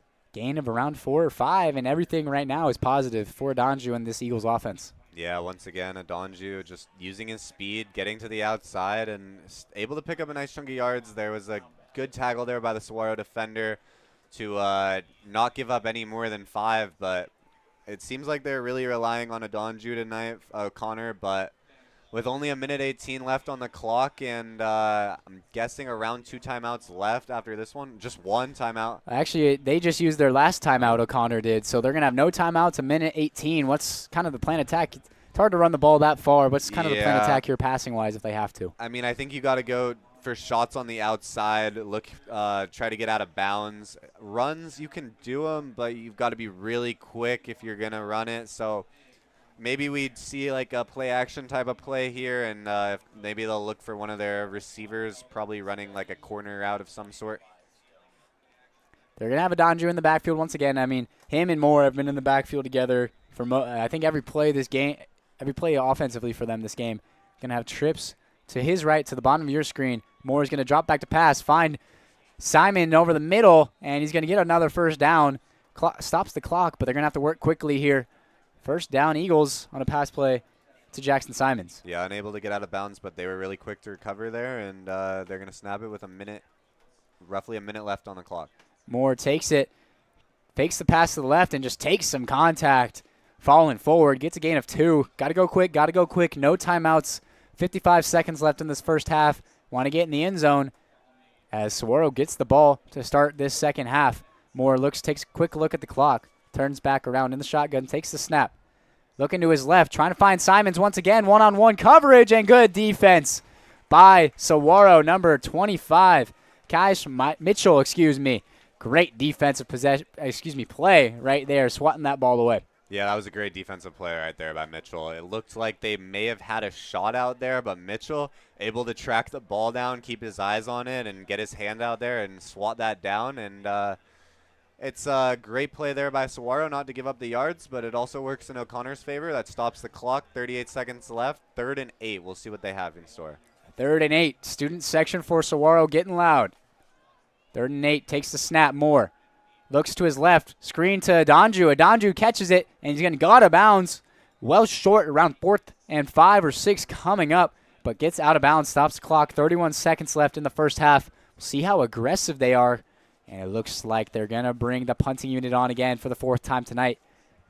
That is a very hard position to be in, though. Yeah, unfortunately, just have to take the check down there. Donju unable to pick up the first down, but it was a good little drive there by O'Connor, a little bit of momentum, but Saguaro defense ends up making the stand after that huge defensive play on that go route, and we'll see if they can, if they'll just kneel it out to go into half.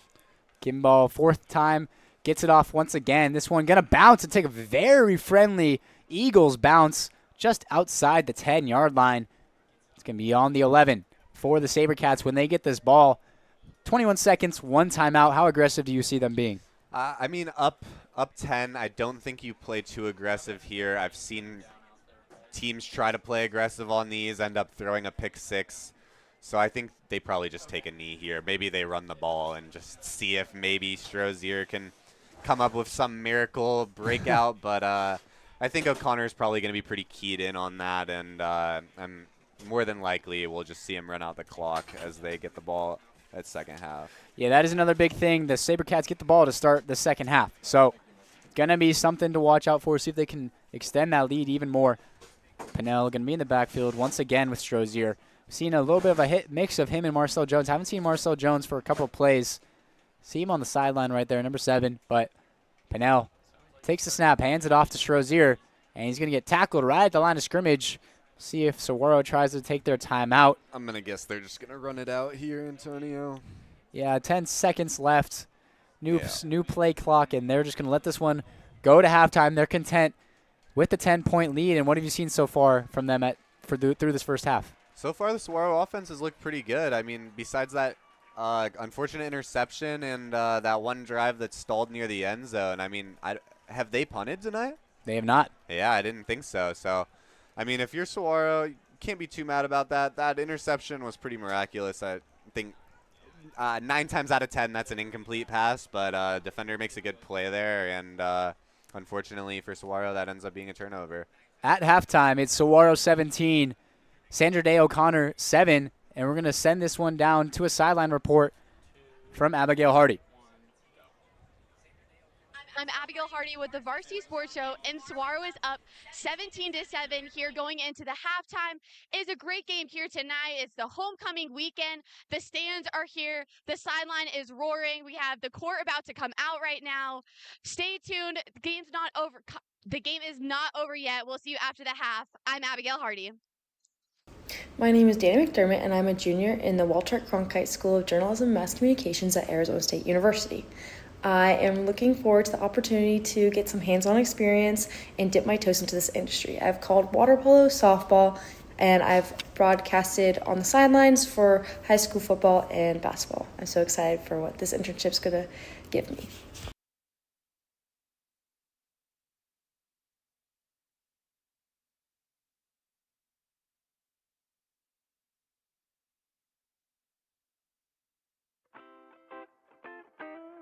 The Angry Crab Shack in Tempe, with an experience so good it remains indescribable, with something for every seafood lover. Try one of their amazing custom seafood boils, sandwiches, appetizers, and salads. Angry Crab Shack Tempe is located east of I-10 on Warner Road, 480-674-3847. The Angry Crab Shack in Tempe. Come ready to eat.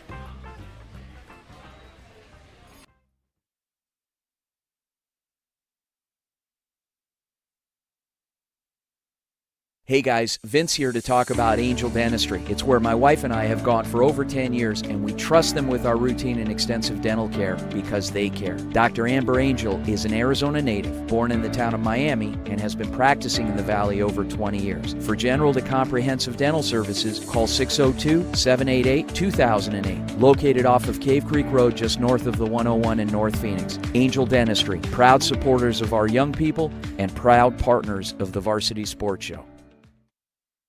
Hello, I'm Andrew Neeram, a junior at the Walter Cronkite School of Journalism and Mass Communication.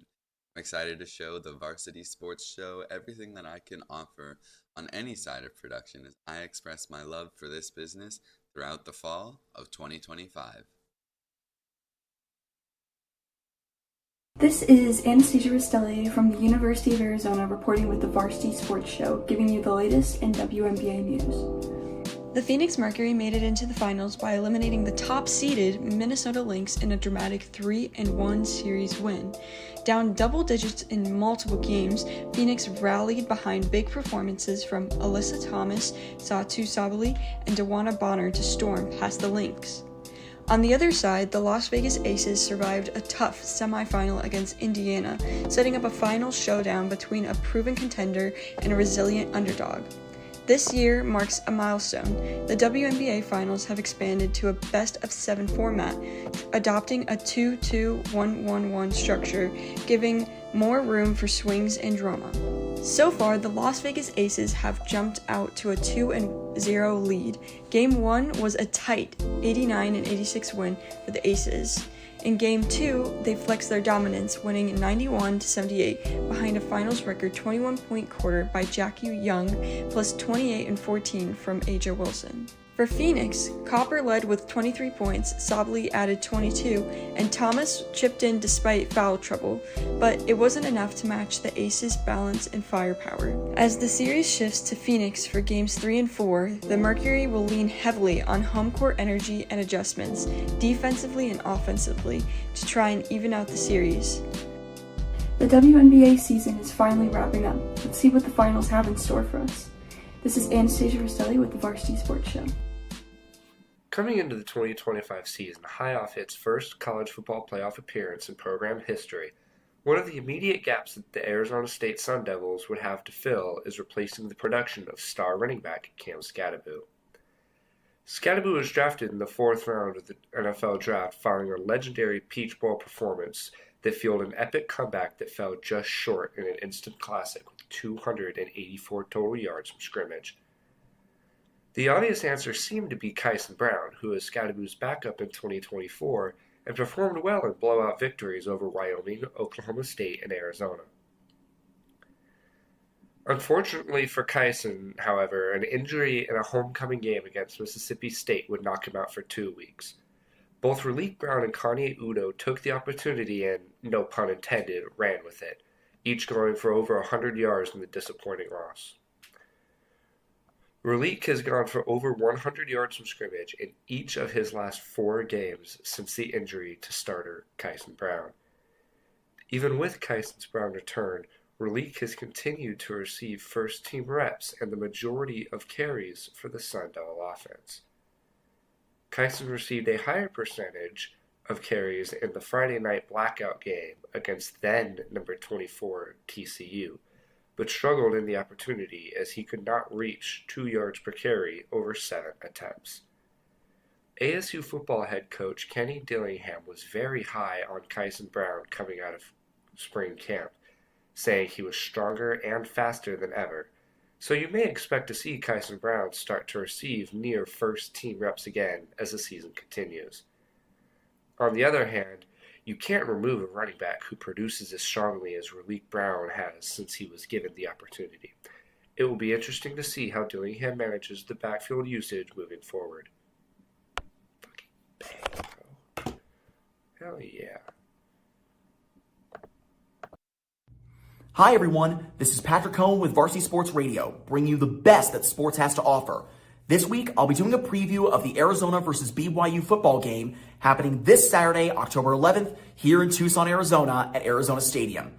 Both BYU and Arizona come to this game with a potent offense and potent defense. BYU's offense has averaged 38 points per game so far this season, whereas Arizona has averaged 33 points per game this season. LJ Martin and Chase Roberts have been the stars so far for BYU, and they are expected to perform very well against a very tough Arizona team, with Chase Roberts being a true test for Arizona's defense. On the Arizona side, Noah Fafita has led the charge along with Ismail Mahdi. Both of these players have just been outstanding so far this season and are expected to go very, very far for 2025. Also, both their defenses have been outstanding. BYU and Arizona both have a potent defense, and any team should be concerned about facing either BYU or Arizona this season. It's going to be a great game. I'm very excited to see what my Arizona Wildcats are going to be doing this week, and I'm hoping that Arizona will do very well against BYU, and that hopefully they will get another win after their must-win game against Oklahoma State last week, which I'm very proud that they did very well on. So I can't say for certain what exactly will happen between BYU and Arizona, since both teams are very well-rounded, but I will say it's going to be a very awesome game, and I certainly look forward to watching it, and hopefully we'll get to see an offensive performance between both teams. Thank you so much for watching, and I will see you all next time. Thank you for listening to Varsity Sports Radio. Bienvenidos al nuevo segmento de Viva Varsity. Mi nombre es Rodolfo Gómez, reportándoles sobre el scouting de las grandes ligas. El scouting es un proceso clave de desarrollo deportivo, ya que permite identificar y evaluar el talento de jugadores potenciales. El scouting o detención de talentos es fundamental para encontrar a las futuras estrellas del deporte. Sin embargo, hay áreas que pueden fortalecerse. Una de ellas es el uso de tecnología y análisis de datos, además de ampliar la búsqueda a nivel internacional. También es clave considerar la edad. Un pelotero debe de ser bien desarrollado desde joven, pero no se le debe cerrar las puertas solo por tener 21 años. A esa edad todavía hay mucho potencial por pulir, y decir que un jugador ya es, entre comillas, viejo, limita el crecimiento del talento. En resumen, combinar tecnología, alcance global y una visión más justa sobre la edad puede transformar el futuro del scouting y el béisbol profesional. Y recordemos, el talento no tiene fecha de expiración. En tu idioma, aquí en Viva Varsity, quien les reportó para ustedes, Rodolfo Gómez. Nos vemos en el próximo segmento con más historias del mundo del deporte. Bienvenidos damas y caballeros al Viva Varsity Broadcast. Me llamo Dane Palmer y hoy vamos a hablar sobre algunos de los esquemas más populares en fútbol americano. Ahora día, una de las ideas y esquemas más comunes es el spread offense, un esquema que enfoca en estirando la defensa y usando todo el espacio en el campo. Equipos de todos niveles usan este tipo de ofensa porque crea muchas decisiones difíciles para la defensa. Este esquema sirve lo mejor si tienes wide receivers muy rápidos o atléticos, porque la meta es tirar la pelota a ellos mucho más que corres al pelota, porque tienes 4 receptores en el campo con esta ofensa. Con todos estos receptores hace muy difícil defender ellos, especialmente si el otro equipo no tiene suficiente defensive backs para cubrir el espacio en el campo. Si la defensa sí tiene defensive backs, va a ayudar a cubrir todos tus receptores, hace más fácil para correr al pelota, porque ahora hay menos jugadores grandes como linebackers en el campo para parar a correr. Entonces pone a la defensa en una posición muy difícil. ¿Quieren parar la ofensiva, tirar la pelota, o quieren parar a ellos de correr? Hace más fácil por jugadores en este nivel para escoger la mejor opción de correr o tirar. También da más oportunidades a tus mejores jugadores si ellos son receptores. Gracias por tu tiempo. Otra vez me llamo Dane Palmer y no mueves, porque toda la acción casi va a regresar aquí en el Viva Varsity Broadcast. Welcome back to the Varsity Sports Show. I'm Marla Mundo. I'm here with fellow varsity intern Nicholas Anderson. Nick does amateur bowling and he does it all around the Las Vegas Valley. He's won a couple different tournaments. Nick, why don't you tell us how you got into amateur bowling? Absolutely. So I started bowling, I say at a younger age, I would say at about 5 or 6 years old, and I did it for fun at times. I didn't really know what I was doing, just to throw the ball around and just see if I liked it or not. And I ended up liking it. And then when before the COVID pandemic hit, I really started getting into bowling a lot in like 2019. And then when COVID hit, a lot of the bowling centers shut down. We weren't able to bowl, but I kept up with a lot of bowling through a lot of professionals, specifically Darren Tang here in Las Vegas. And I kept up with his content. It really got me intrigued to not only bowl more, but also to learn about the different mechanics and techniques about the game. COVID pandemic was over. I ended up getting back into bowling where I was able to go bowl, this and that. And I only did it to where I just practiced, never really got into any tournaments. And then 2021 in December is when I bowled my first amateur tournament. Ended up taking 5th place out of a bunch of the amateurs there. And I said, oh, okay, you know what?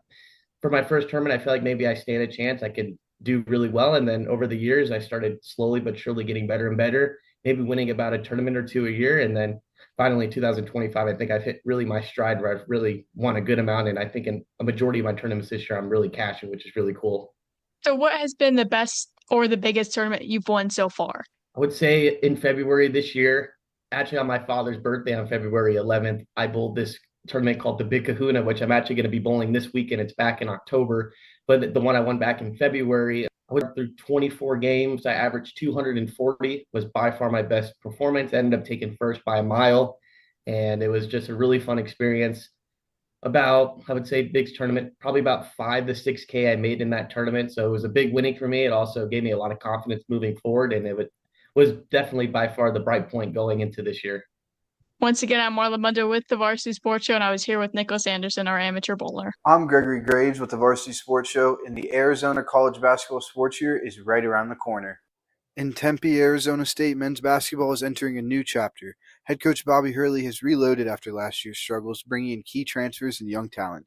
As the Sun Devils gear up for another season in the Big 12, the season opener against Southern Utah is almost here. On the women's side, there's a fresh start with newly hired head coach Molly Miller, who comes over from GCU.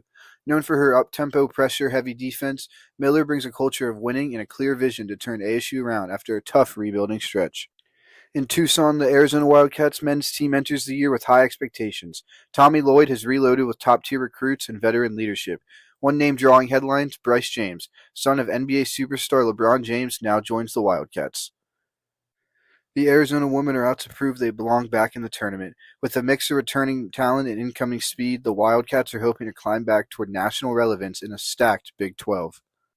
In Phoenix, Grand Canyon's men team is eyeing a third straight walk title. Head coach Bryce Drew has built a mid-major powerhouse with size, experience, and depth, and they're not afraid of Power 5 opponents.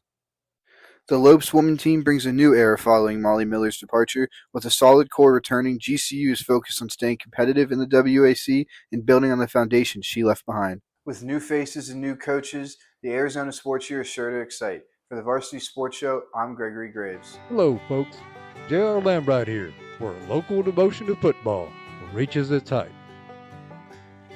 We've spoken of rivalries, but now we examine the crucible of the season for every town. UIL district play, which transforms the gridiron into almost holy ground. The journey of a Texas team has two distinct phases. The non-district games are the time of pilgrimage, of preparation and refinement. But when the UIL district bell tolls, the stakes become existential. District contests are the sole path to the state playoffs, serving as the gateway to the promised land. Failure in these games is not just a loss. It is a setback that can cause a community a season of penance and doubt. The rules governing this covenant are strict.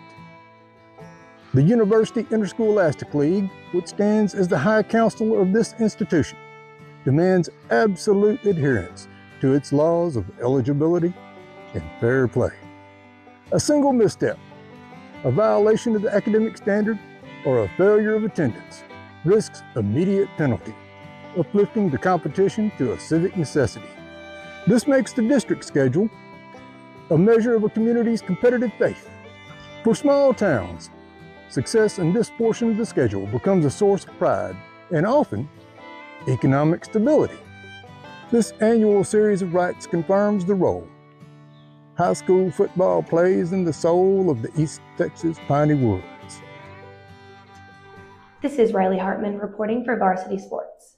As the MLB postseason rolls on, ESPN has released updated World Series odds, and the Dodgers are at the top of that list.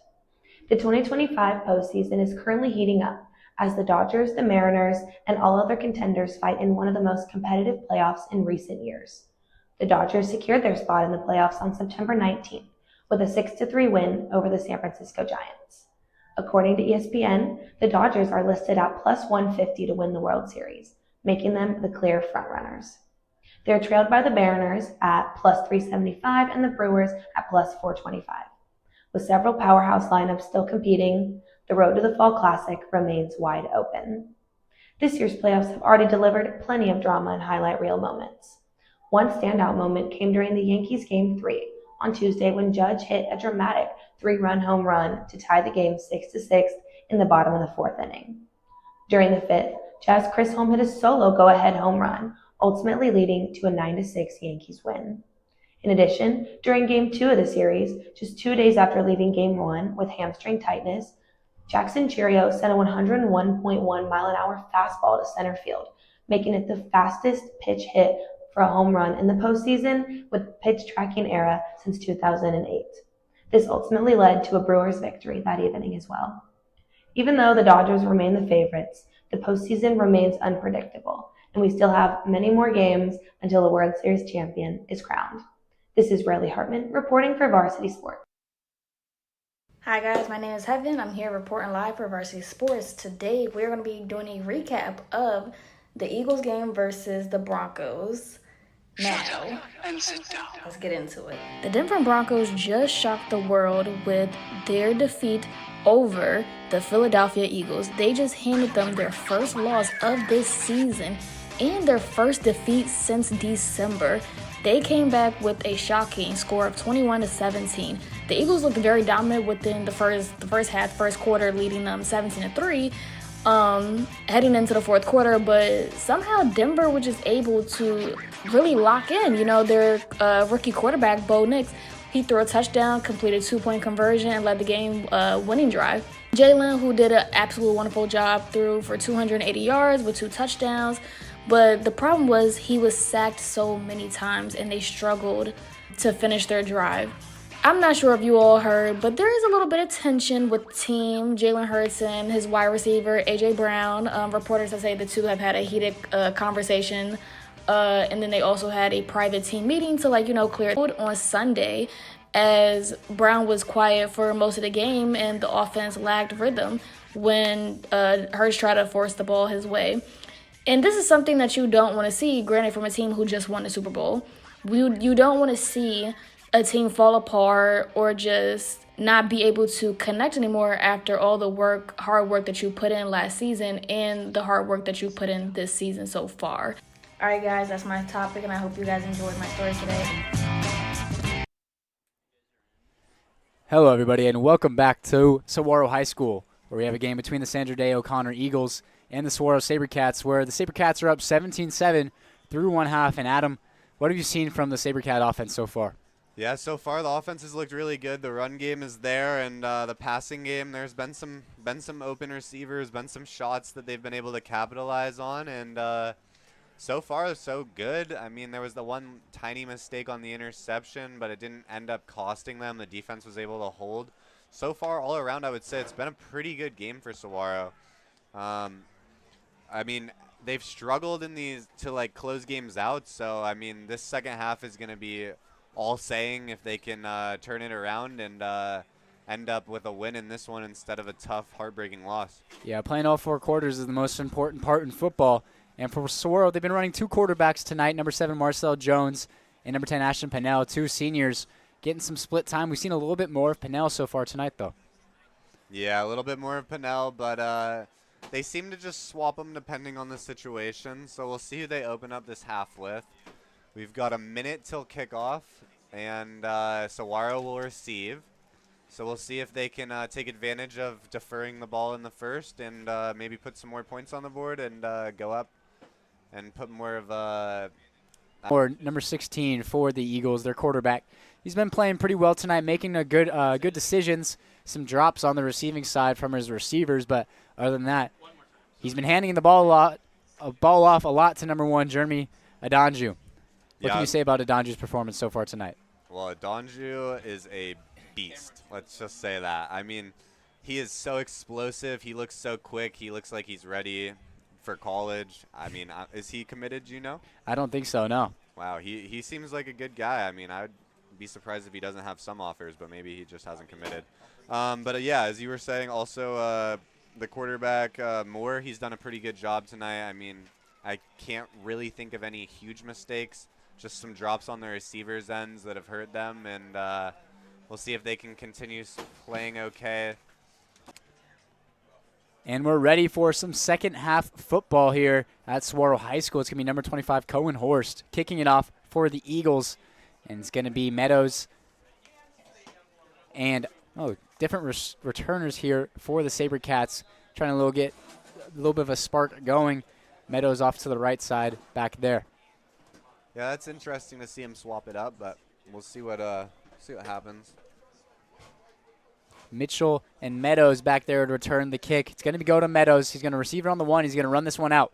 Cuts it back up to the left side. Gets some blocks off to the edge, off to the 20, 25, 30, and he's tripped up right at the 30. Falls forward to the 35. Some players on the ground, but it was number 5, Jackson Duffy, getting the trip at the end, stopping what could have been a big return. Yeah, I got to say, I was a little skeptical by that with that decision by Meadow to return it from the 1. I feel like he could have let it go out the back of the end zone, or at least into the end zone. But honestly, turns out to be a great decision. Picks up a nice chunk of yards, sets him up in pretty good field position at the 33, and we'll see if Saguaro can continue their offensive domination. And we got Marcel Jones going to start the second half here in the backfield with Strozier to his right. Jones in the shotgun. Takes the snap, and it's going to be a handoff to Strozier. He's going to break it outside. Gets away Loffer, and he's going to get out of bounds after a gain of 2. And first one there, Colton Loffer made a couple big hits and makes a great play to force him out of bounds there. Yeah, it was a nice play by Loffer, able to force him out of bounds after a short pickup, and sets up the 2nd and 8 here. And we'll see if they go back to Strozier, as they have been for most of the game. 2nd and 8. It's going to be a play action to Strozier. Jones rolling out to his left, escaping some pressure, going to dump it off to Meadows, and it's going to fall incomplete. But a great play from Jones to even get that one out. Hits Meadows in the hand, but a one-handed attempt at that. Falls incomplete, 3rd down. Yeah, I was a little concerned that Jones there might go down, but able to move around. Unfortunately, just a bit behind his receiver, so the receiver was unable to come up with it, but better than a sack, and sets up a 3rd and 8. We'll see what they have in store here. 3rd and 8. They've been in longer positions before. They were a 2nd and 19, and they found Martaj Meadows for a big gain earlier in this game, around a 40, 50-yard pass. He's going to motion to your top of your screen. 3 receivers to the top of your screen. Procopio all alone at the bottom. Jones drops back. He's going to try to find Procopio over the middle. Ball's tipped and almost intercepted by Colton Loffer. Falls incomplete. 4th down.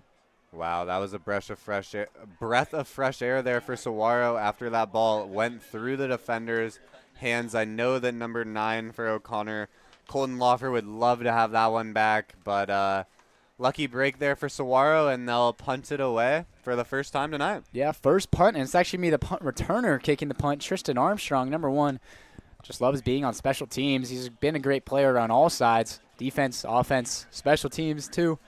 All around for Tristan Armstrong. Going to punt this one away from around his 20-yard line. Try to flip the field here. Gets the snap. Gets it off. Pretty line drive kick. We'll see if this one takes a good bounce. It takes a pretty friendly Saguaro bounce. Goes out of bounds around the 35-yard line. It's going to be 1st down, Eagles. Yeah, unfortunately didn't get the greatest contact on that kick. Didn't go, I'm sure, as far as he would have liked, but it ends up playing okay. Ball rolls in Saguaro's favor, and it looks like O'Connor is going to start around the 36-yard line, 35-36. Connor got a touchdown on their second to last possession in the first half, but they went quiet in their last possession of the first half. Got to try to build on that one scoring drive, something they weren't able to do.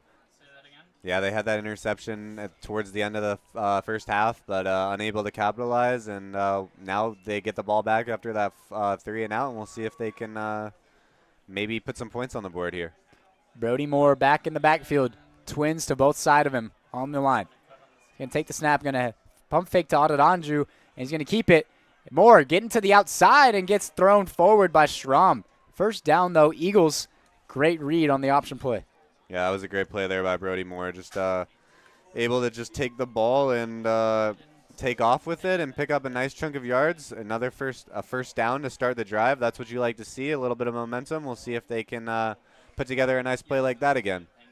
Yeah, the Eagles force a 3 and out for the SaberCats. Got to capitalize here. Adedanju going to be in the backfield once again like we've seen all night. Same formation, actually, as the last play. We'll see if they run a pass play out of it this time. Moore in the shotgun, takes it, hands it off to Adedanju. He's going to get to the outside. No men in front of him. Makes a cut. Gets free at the 30, at the 20, at the 10. Touchdown as he marks short. Touchdown. Touchdown, Eagles. The ref at the goal line says Adedanju crossed the plane. 17-13 now. Saguaro. Is that his 9th touchdown of the season now? 9th rushing touchdown of the season. And he gets one for this game. That was a great run there. I mean, Adedanju, he's just been so explosive all night, finds the edge, and had one guy to make a miss, and he does that and ends up with a bunch of free space in front of him and ends up putting the ball in the end zone for a touchdown. That's what you like to see if you're Sandra Day O'Connor. 2 good plays, and able to put the ball in the end zone, and extra point is good, so that's going to – oh, no good, sorry. Yeah. And score is going to be 13-17 Saguaro. Yeah, Horst just cuts that one a little bit too far left, misses the uprights. But at the end of the day, Adedanju, we've seen him get free a couple times, but he got tackled, and that time there was no one in front of him. Showed off the speed, almost got downed at the 1 yard line. Almost a great play from the SaberCats. Get him, but great extension to get over the line. Oh, yeah, great extension. I wasn't sure if he was going to quite make it, but, yeah, able to extend the ball, lay out, and get into the end zone. And that's how O'Connor wanted to start the second half. And this is exactly what we worry about with Saguaro. After these tough losses recently, they're a way better program than they show, and they can't be giving up plays like that to start the drive because that is very demoralizing. So we'll see if they can, if the offense can make a little bit of a statement and respond back to that. Horst going to be off to the kickoff once again, his second time in the last 2 minutes of game time, as there's just over 10 minutes left here in this third quarter. Quick start for the Eagles out of the locker room. Yeah, scoring in a minute 50 there. That was a pretty quick score. His kick is off, and it's going to be a deep one. Meadow going to receive it on the 1. Once again, he's going to take this one out again. Going to try to take the same plan. Cuts it out the middle. Great move there. Cuts it out to the outside again. And he's going to be down just around the 24-yard line. A lot of running. Gets to around the 25.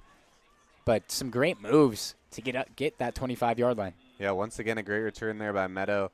So far tonight, Saguaro's return men have looked very explosive, very quick, very agile, and once again, Meadow with a nice return and sets Saguaro up at a decent position at the 29, roughly 30-yard line. They're going to come out here with Pinnell back at quarterback, and you're going to see number 3 at the bottom of your screen. Oh, he's coming off the field now, but got to say congratulations, number 3, Quinton Sims. Won a homecoming court spot, found out at halftime. Congratulations to him. But back to the game. Shotgun for Pinnell. Going to fake the handoff. Going to roll out right. Looking for somebody. He tries to find Procopio. That ball's a little short, and it falls to the ground. Incomplete. Second down incoming. Yeah, just slightly underthrown there by Pinnell. Unfortunate, but plays the ball safe, keeps it out of the arms of the defenders, and unfortunately comes up incomplete. Looking at second down now and 10. Yeah, it's something we've seen a lot from Saguaro so far tonight. They love that bootleg, that rolled out action, trying to find Procopio right there. Just can't connect. But it's going to be Pinnell back in the backfield again. Handoff to Xavier Jackson, who's going to cut it to his right. And he takes a big hit but stays on his feet. And at the end of the day, forward progress is going to keep him just above, maybe gain half a yard right there. Third down and long coming for Saguaro. Yeah, pickup of a yard there. Not great for Saguaro, but good defense there by O'Connor once again, making some good plays to start the second half, and in that play able to stonewall the running back there and bring up the 3rd and 9 here. Saguaro really needs to respond here. We'll see. In the early part of the game, they had no problem on these long 3rd downs, so we'll see if they can do that once again. You're going to have twins on both sides of the line of scrimmage, and Jackson in the backfield. Pinnell takes a snap, drops back, looking over the middle. He's going to fire over the middle and finds Wiseman. Breaks a tackle, going to get tackled by the next guy, but a first down as he finds Jaden Wiseman for the first down. Great pitch and catch right there for the SaberCats. Yeah, nice throw there by Pinnell, able to find his man over the middle and just gun it right into him and pick up a first down there on 3rd and 9. So that's what they needed. Going to be a pitch here to Jackson really quickly. He gets upfield nicely and falls forward. We'll see if they give him the first down. He's right around the line to gain, and they are going to give it to him. First down, SaberCats on back-to-back plays. Yeah, that was a good play there. Just a little pitch out to Jackson, who's able to just make a few men miss and find a hole and pick up a nice first down there. Once again, this drive is looking a lot better than that first drive for Saguaro, so we'll see if they can continue it and put some points on the board.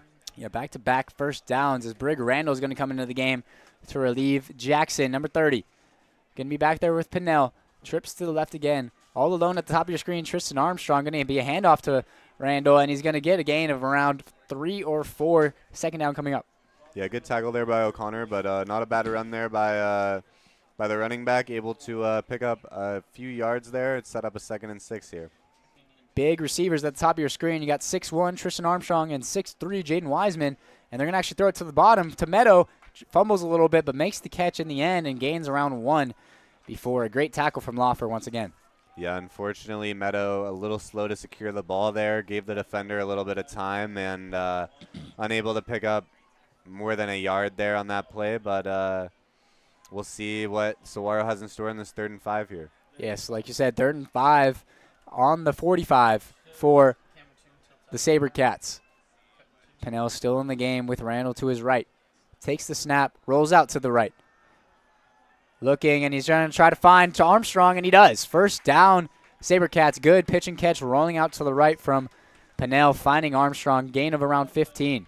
Yeah, that was a nice rollout by Pinnell and a great play by Armstrong, just on a little bit of a comeback route, able to get some separation.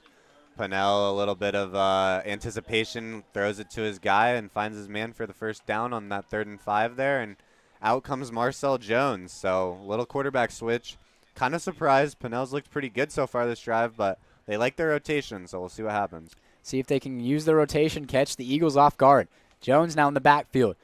Hands it off to Randall. Randall makes a great cut up the middle and almost gets free, but trips up after a gain of around 5 or 6, but a flag right around where there's a scrum, and it looks like it's going to be holding on the SaberCats. Yeah, it's an unfortunate break for the SaberCats. Randall, pretty good run there. We haven't seen too much of him so far this game, but early in the second half, few runs and not a bad run there, but unfortunately it's probably going to be returned on a hold here. Yeah, number 1, Tristan Armstrong trying to plead his case out there to the referees, but tell them to not having much of it, and they'll see if they call this a hold eventually on Saguaro. Yeah, unfortunately, usually pleading with the ref does not work in your favor. I don't think very many times out of 10 refs pick up flags, but it's always worth it. Going to bring up a long first down now for the SaberCats, just outside the 40 on the 41 of the Eagles. And Pinnell back in the game. One play for Marcel Jones. Comes back out, but Pinnell going to be back in there. Number 10, the senior, with Randall still to his left. Yeah, it seems like they really trust Pinnell's arm, so we'll see if they go back to the air here. On 1st and 17, he drops back. Going to take a shot over the middle. Finds Meadow, and it falls to the ground in and out of the hands of Martaj Meadows. A little bit of upset with him right there. Had some separation. Wasn't able to bring it in. Going to bring a 2nd and long for the SaberCats. Wow, that's just brutal there for Saguaro. Had a guy wide open. Pinnell throws it just a slight bit behind Meadow, and Meadow unable to come up with it. I'm sure he wishes he could have had that one back, but got to move on. And they're looking at a 2nd and 17 here at the 41-yard line. Marcel Jones back in the game. Took one play off. Comes back in now. Trips to his left. 3 big wide receivers to his left. Meadows at the top of your screen. Jones going to look to his left. Design run. Going to take it quickly. Gets out of the pocket, and he runs over a defender. Runs over number 5, Jackson Duffy, one of their best tacklers, and Jones just ran right through him. Gets back to the original line. It's going to be 3rd and 10 coming up. Yeah, physical play by Jones, just running the defender over, not sliding, and picking up just maybe a yard or 2 extra. It seems like they really like to use Jones in those option-type plays, design quarterback runs. Now 3rd and 10. We'll see if they let him throw, but I also wouldn't be surprised if it maybe starts as a throw and he finds a little pocket and scrambles. Yeah, someone we have not called much of other than the homecoming court is 6'3" wide receiver Quentin Sims, and it looks like there's going to be a timeout on the field by Saguaro. It's going to be their first of the half with just under 6 minutes left here in this 3rd quarter. 17-13 Saguaro. Varsity Sports Show, bringing you the latest on Catholic high school sports. The lights are on, the crowd is loud, and the Broncos are ready for another battle. But behind every touchdown and tackle, there's a story of faith, brotherhood, and purpose, a story that defines what Brophy football is all about. At Brophy College Prep, football is more than just a game. It's a tradition built on faith, formation, and family. The Broncos are coming off back-to-back AIA semifinal appearances, entering this season with one clear goal: to make the Open Division playoffs. With a strong group of returning leaders and high expectations, this team embraces every challenge that comes with a demanding schedule. Faith is at heart of everything they do, from morning prayer and the daily examine to pre- and post-game reflections. After every game, win or lose, the varsity team gathers in the chapel to give thanks, reflect, and grow together. In Jesuit education, coaching goes far beyond strategy and the scoreboard. It's a Welcome back, everybody, here on the Varsity Sports Show at Saguaro High School. Saguaro up 17-13, just under 6 minutes left. Good drive for Saguaro. They've had a few 3rd downs, but able to find an answer on all of them, and we'll see if they can do that once again and pick up a 1st down here on this 3rd and 10.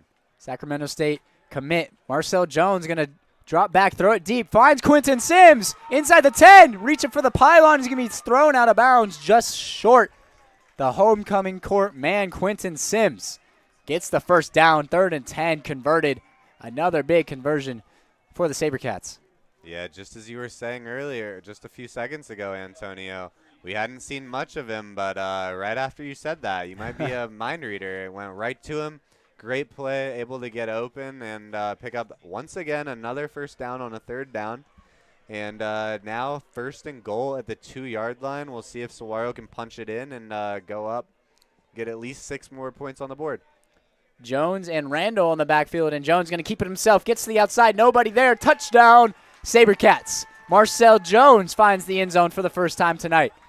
And it is set 23-13 pending this extra point in favor of the SaberCats. Yeah, that was a good play there by Jones, selling the run and then keeping it himself and just able to pretty much walk it in up that left side and get a ball into the end zone for a touchdown.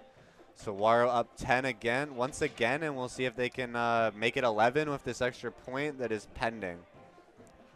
See if they actually go for the extra point here. Offense is staying on the field. It looks like they will, but great drive from the Saguaro offense.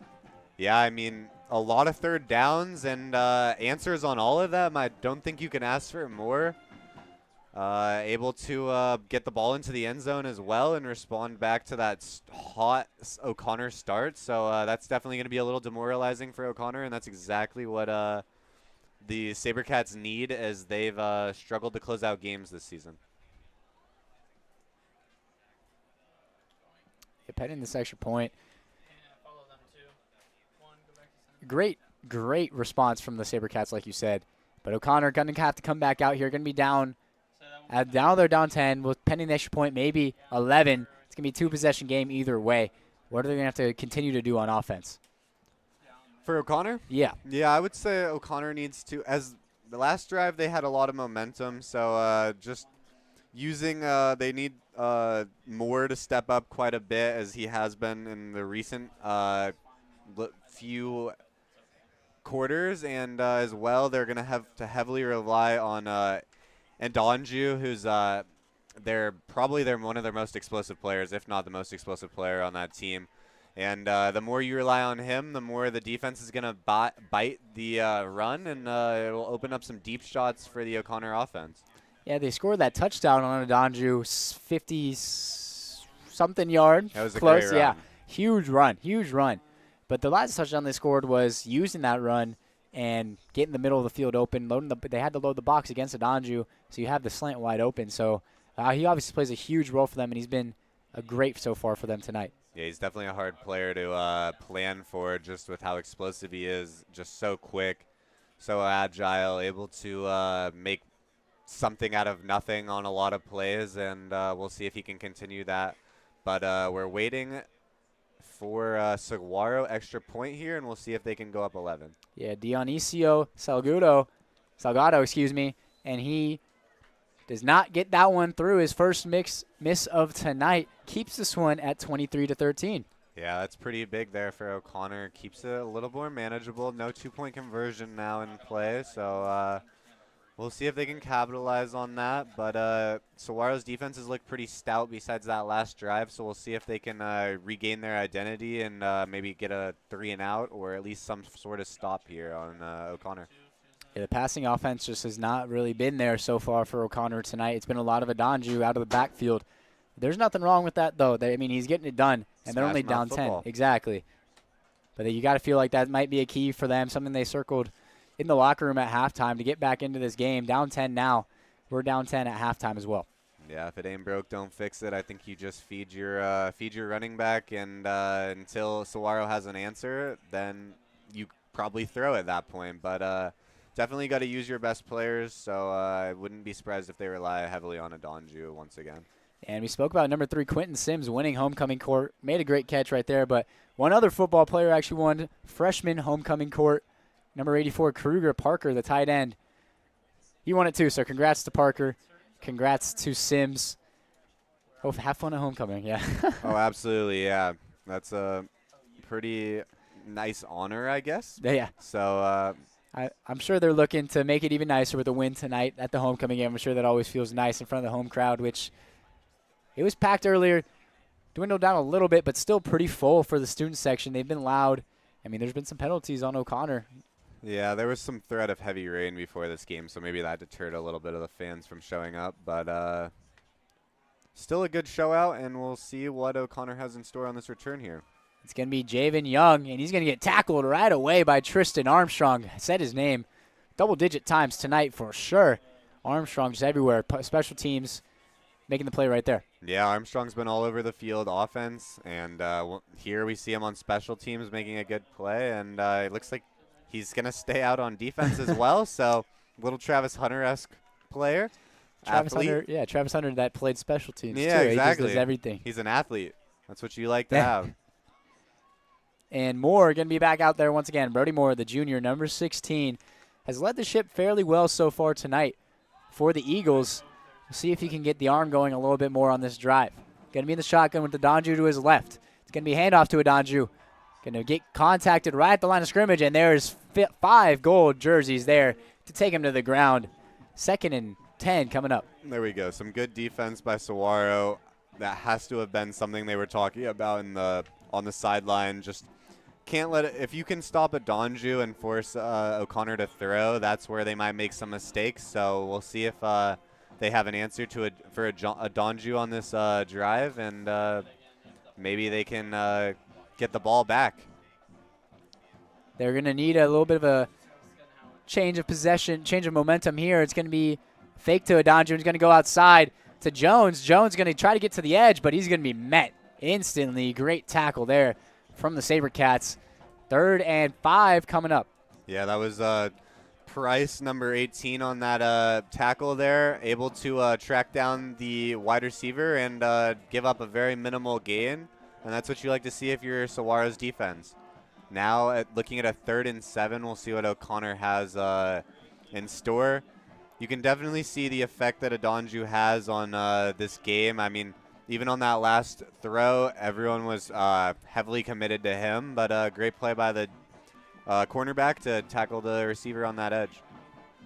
Moore back in the backfield. Jones in motion. Jones going to be in the flat. Going to try to find Simons, and there's a little bit of contact, no flag on the field, and that's going to be an incomplete pass. Great defense from Saguaro, number 26, Mason Rowland. We said his name a couple times getting in the backfield, but great defense on the pass right there. Yeah, that was great defense on both levels. The defensive line able to put some pressure quickly on Moore, force him to kind of make an errant throw to a more defended guy than he probably would have wished. And number 26,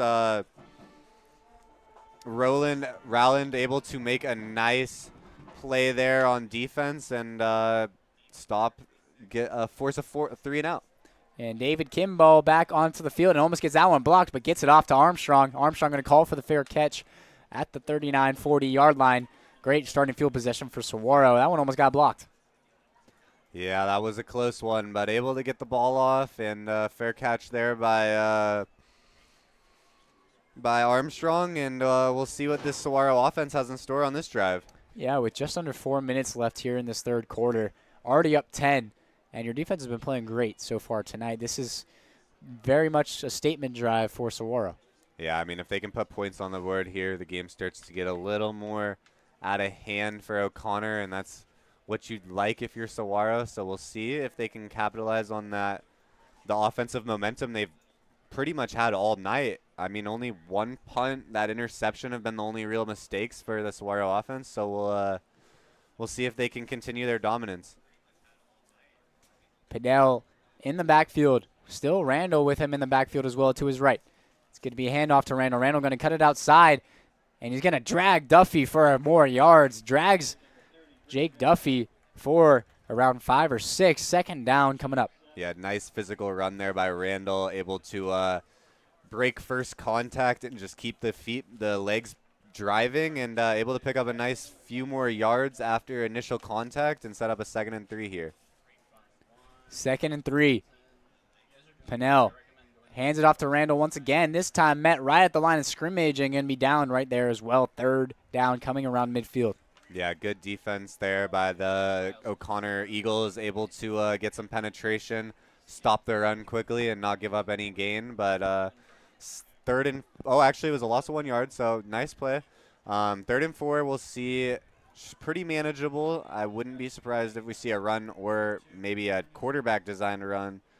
It looks like they're going to keep Pinnell out on the field, so we'll see what he can do on this 3rd and 4. So far tonight, Saguaro's look pretty good on 3rd down, so we'll see if they can continue. Something they've loved finding is number 9 Procopio here in the slot, bottom of your screen. They're actually going to look over the middle and find, going to hit Sims, Quentin Sims, right over the middle, going to hit him right in the number plate, but that one falls to the ground, wasn't able to bring it in.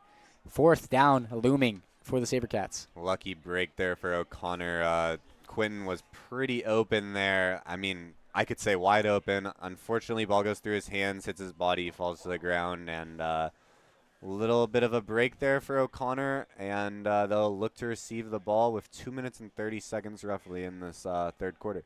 Yeah, Tristan Armstrong, Travis Hunter, athlete, yeah. Tristan Armstrong. Back to punt again, yes.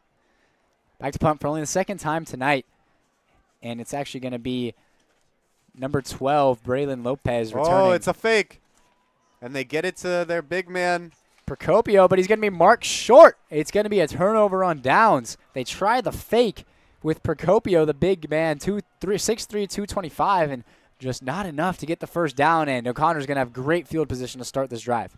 Yeah, that was great recognition there by the Eagles, able to notice the fake punt and quickly recover on the big Procopio and take him down before he could pick up the first down. So O'Connor ball. That was a good defensive stand there. Huge defensive stand, as rather than getting it inside their 25, they're going to start inside enemy territory here. And that's something that Adanju has to be looking forward to. It's very run favored right now. Yeah, we're going to take a quick commercial break, and we'll catch you guys shortly. Hi everyone, I'm Evelyn Battis with Varsity Sports Show, and today I'm going to be talking about a sport that often gets overlooked, underappreciated, but it's among the most dangerous sports, equestrianism. Equestrian sports involve riding, training, and working with horses. and it's been around for thousands of years. From ancient times to now modern-day Olympic events, equestrianism blends athleticism, discipline, and a deep trust with the horse that you're working with.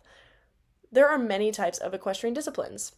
You've got dressage, popularized by Snoop Dogg in last year's Paris Olympics. Then there's show jumping, where horse and rider navigate a course of obstacles at a high speed, trying not to knock them down, but still trying to get a faster time than everyone. Welcome back here to Saguaro High School as 23-13 is the score favoring Saguaro, but O'Connor got the ball with a little bit of momentum on their side as Adanju's going to get to the outside once again. He's going to try to get to the corner, and he gets around 6 or 7 yards.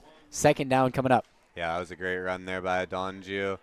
Once again, he eats on that outside edge and finds the edge using his speed and able to pick up a nice chunk of yards there. Good start for O'Connor.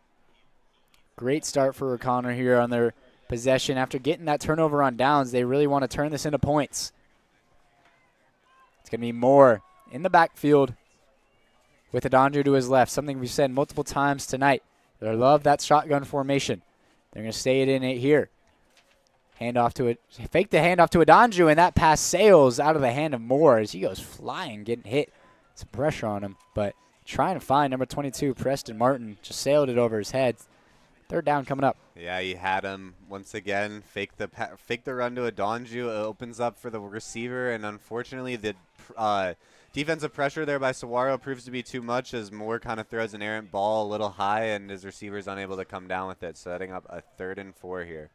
Big chance for the Saguaro defense to show off their skills here. 3rd and 4. Momentum a little bit on the O'Connor side after that big turnover. 3rd and 4. Got to get a first down here if you're O'Connor. In the backfield. Moore going to keep it.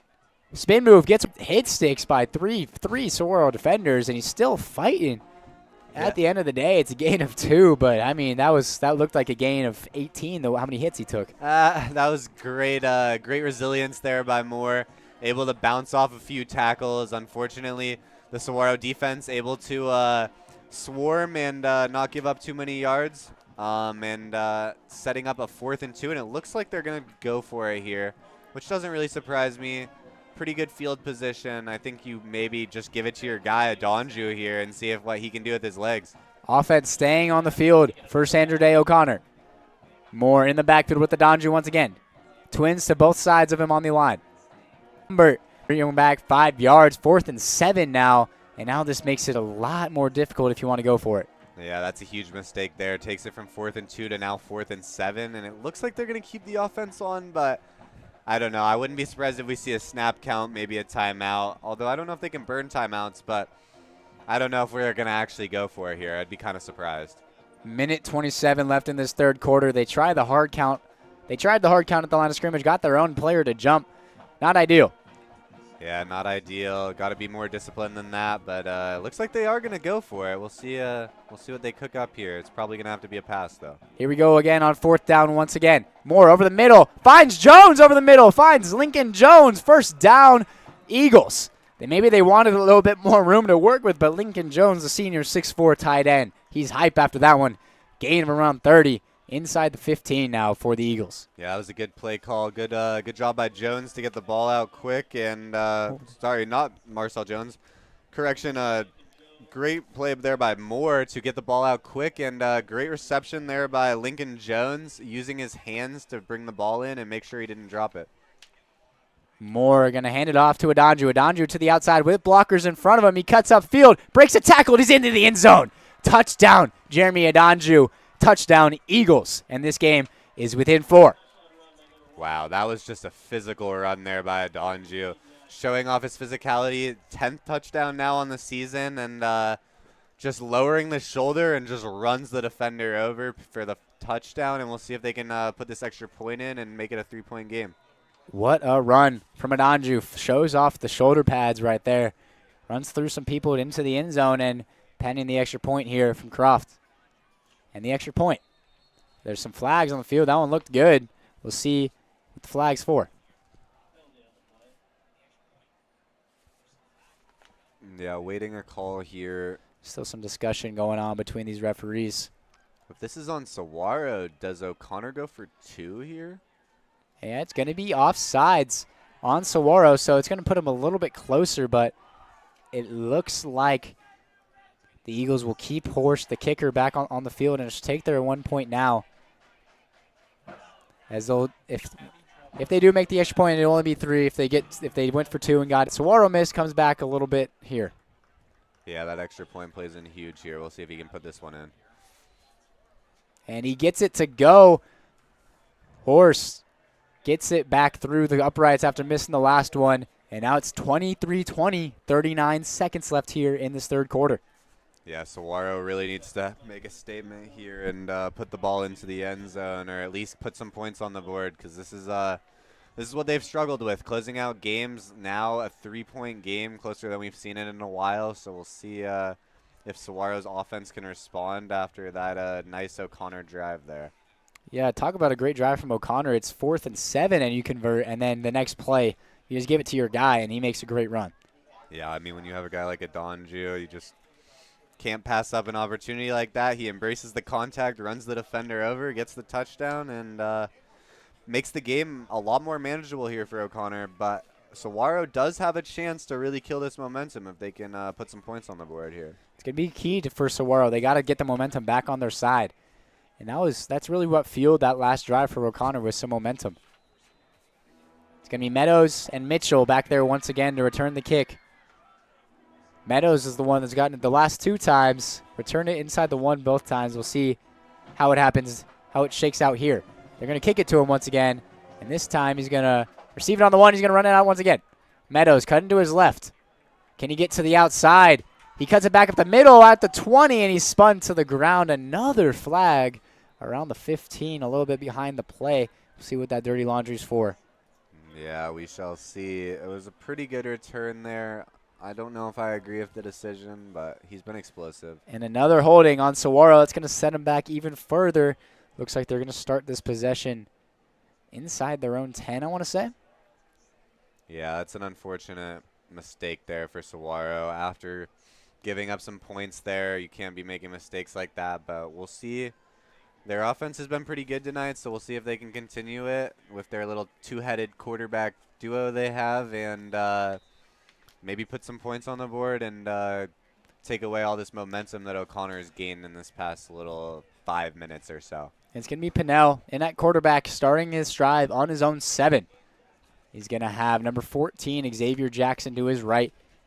3 receivers to the top of your screen. Tristan Armstrong, one-on-one press coverage at the bottom.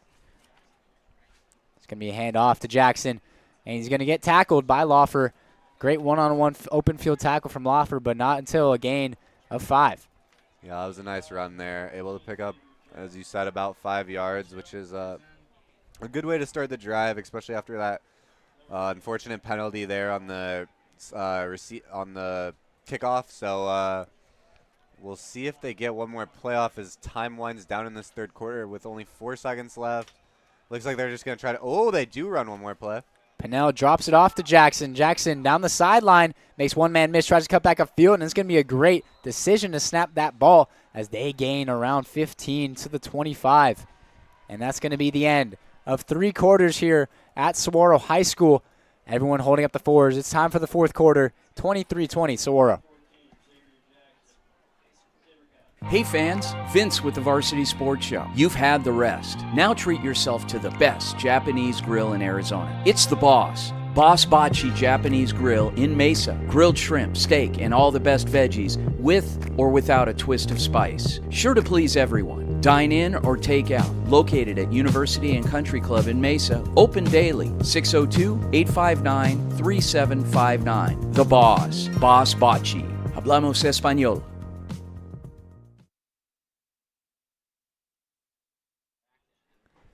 Welcome back here to Saguaro High School. 23-20 still in favor of the SaberCats. 12 minutes to play. And Adam, there's been some momentum on the O'Connor side. Yeah, it's been a little bit of a momentum shift. Saguaro dominated the first half, but has looked a little slow in the in the second. And O'Connor has really gained some momentum in the past little bit. And since the start of this second half, they've played a lot better defense than we saw in the first half, and the offense has been rolling behind the wheels of Donju. So we'll see if Saguaro can maybe take away a little bit of this momentum before O'Connor gets too much momentum. Got Pinnell in there at quarterback. Number 10, the senior still in there. Him and Marcel Jones been splitting some time playing there in the backfield, and he got Strozier to his left. And it's going to be a pitch to Strozier. Cuts it upfield, gets his legs churning. I mean, that's a scary guy to tackle when he's got his legs churning like that. Yeah, Strozier firing right back at Adonju, showing him he can do the same thing too. Picks up a nice chunk of yards there. And it's going to set up a second, and it looks like they're going to rule it about 2 yards. So good starts for Saguaro. Yeah, what can you talk to about this just running back matchup so far tonight? I mean, it's a premier running back matchup. You always love to see it. It's a lot more of an old school type of game, a little bit more smash mouth, but it's always fun. Little play action always sets up some big plays, and we've seen quite a few big plays on both sides tonight. So we'll see how the rest of this game, the last quarter of this game, pans out. Designated run for Pinnell to the left with Strozier blocking for him, and he's going to lose a yard right there. 3rd and 4 or 5, I want to say, coming up. Yeah, that's not great there. I saw the vision there, but unfortunately, doesn't quite work out, and loss of 1 yard on that play, setting up a nice. Sorry, correction. A 3rd and 3. Not very nice, but it's not terrible. So we'll see if Saguaro, they've been pretty good on 3rd down. We'll see if they can once again continue their 3rd down success. Yeah, very great on 3rd down so far tonight. They've been throwing it down the field on 3rd down. It's going to be Pinnell rolling to his right. Gets it off, tries to find Armstrong, and he does. Down the sideline, great pitch and catch. Way to get the feet in there from Tristan Armstrong. Moves the sticks, 1st down, SaberCats. Yeah, nice play there by Pinnell, able to just roll out to his right and find Armstrong. Just nice, simple play. Didn't overcomplicate it. Knew he needed just a few yards, and that's exactly what he does. Picks up the 1st down, and a nice new set of downs starting at the 40-yard line. And Marcel Jones back in the game for the SaberCats. Got Strozier, the dynamic backfield back there. It's going to be a keeper for Strozier. Gets out to the pocket, throws it down deep. Procopio wide open. Nico Procopio at the 20, 15, 10. Stiff arms a man. Touchdown, Procopio. Oh, my goodness. What a play. Just absolutely stiff arm that the Eagles defender to the ground. Said, "You're not tackling me today." He was nothing but green grass ahead of him. Touchdown, SaberCats. 10:21 left here in the 4th. They're up 29-20. And it looks like there's going to be a flag on the field. Wow, that could be huge. We'll see what this flag is. But great play design there. Procopio is wide open. I don't think you can ask for more than that. And great play there by Marcel Jones. He comes in, able to scramble out of the pocket, avoid the pressure, and just find his man wide open. As easy as it'll get. And Procopio takes the contact and stiff arms the man down to the ground and puts the ball in the end zone. And it looks like after the play, there's going to be some unsportsmanlike conduct on the Eagles, actually, or on both teams. On both teams, some unsportsmanlike conduct, so maybe some chippiness going on. But at the end of the day, it's still a touchdown for the SaberCats, and they're up 9, maybe 10, pending this extra point.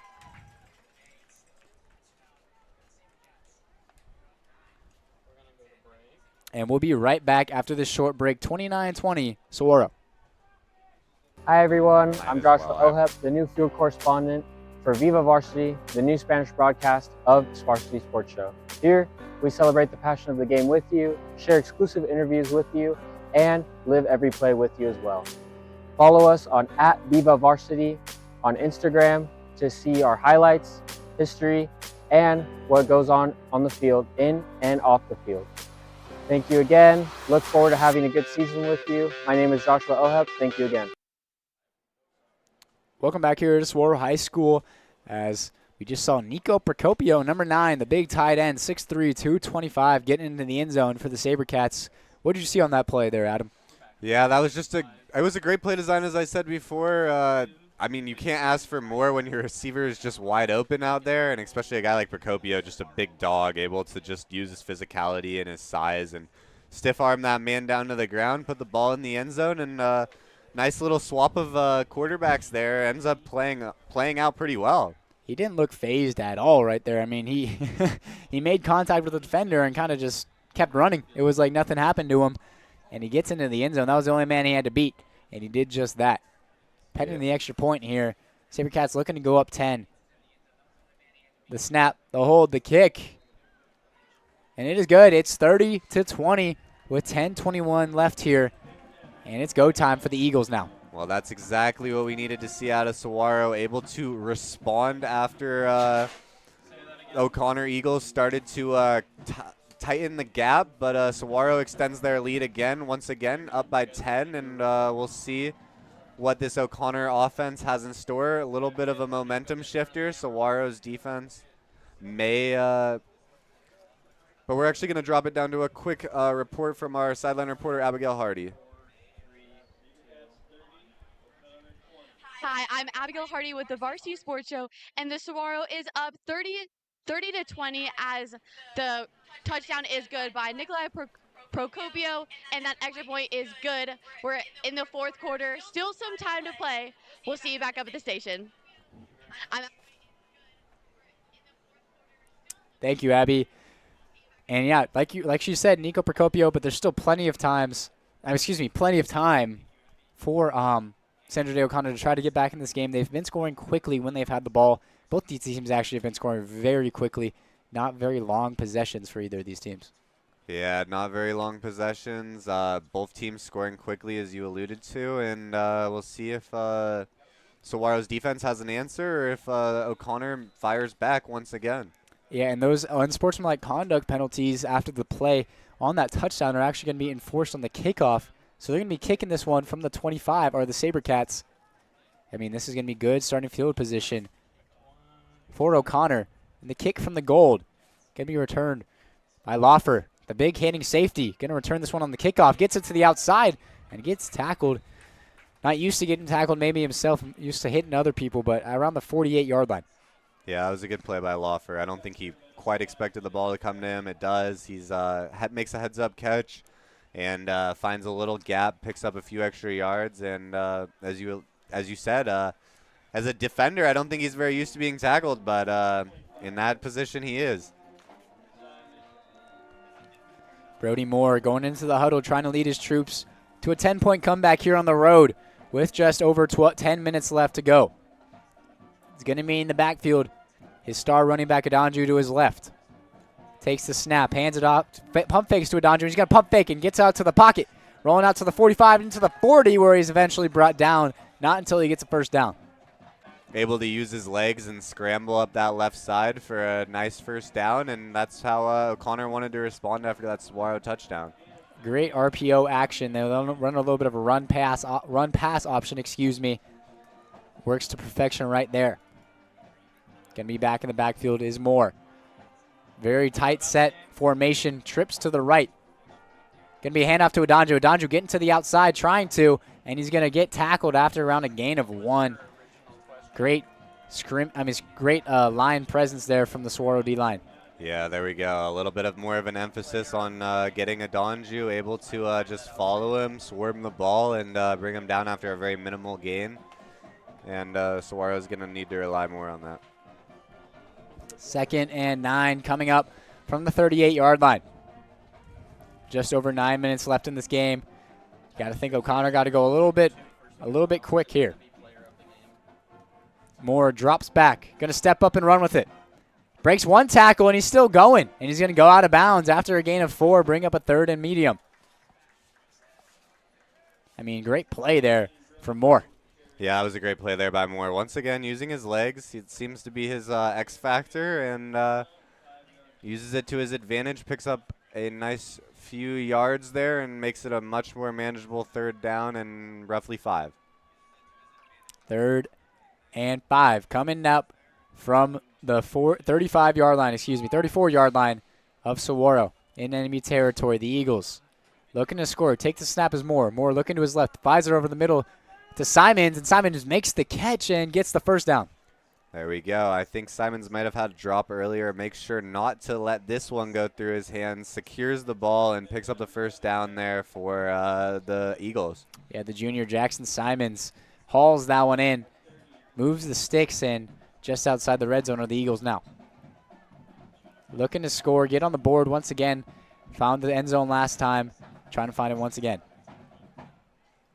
Here's Moore in the backfield. Hands it off to Adanju. Adanju cutting it upfield, makes a man miss. He's off to the races inside the 10. 5, touchdown. There is a flag on the field. But as it stands right now, it's 3 touchdowns for Adanju.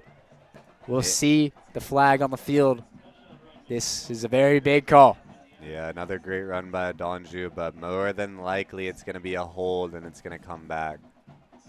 Yeah, and they're all walking back to the line of scrimmage. Not looking good for the Eagles. It's going to be a holding on the Eagles. That brings back the touchdown and sets them back a few yards as well.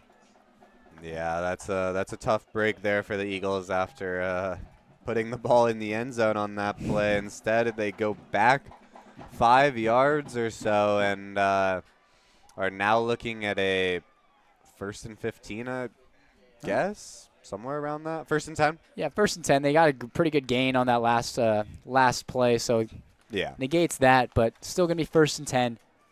Ball on the 26-yard line. Adanju just found the end zone, but he's going to roll out right to here. Moore going to get it outside to Preston Martin. Martin makes a man miss and eventually gets tackled down after a gain of 6. Yeah, good play there by Moore. Finds his man quickly, gets the ball out of his hands. That's always key as a quarterback. You can't expect too much protection. Just able to find a man quickly, maybe his first, second read, and drop it off to his receiver, who picks up a good chunk of 6 yards and sets up a nice, easy 2nd and 4.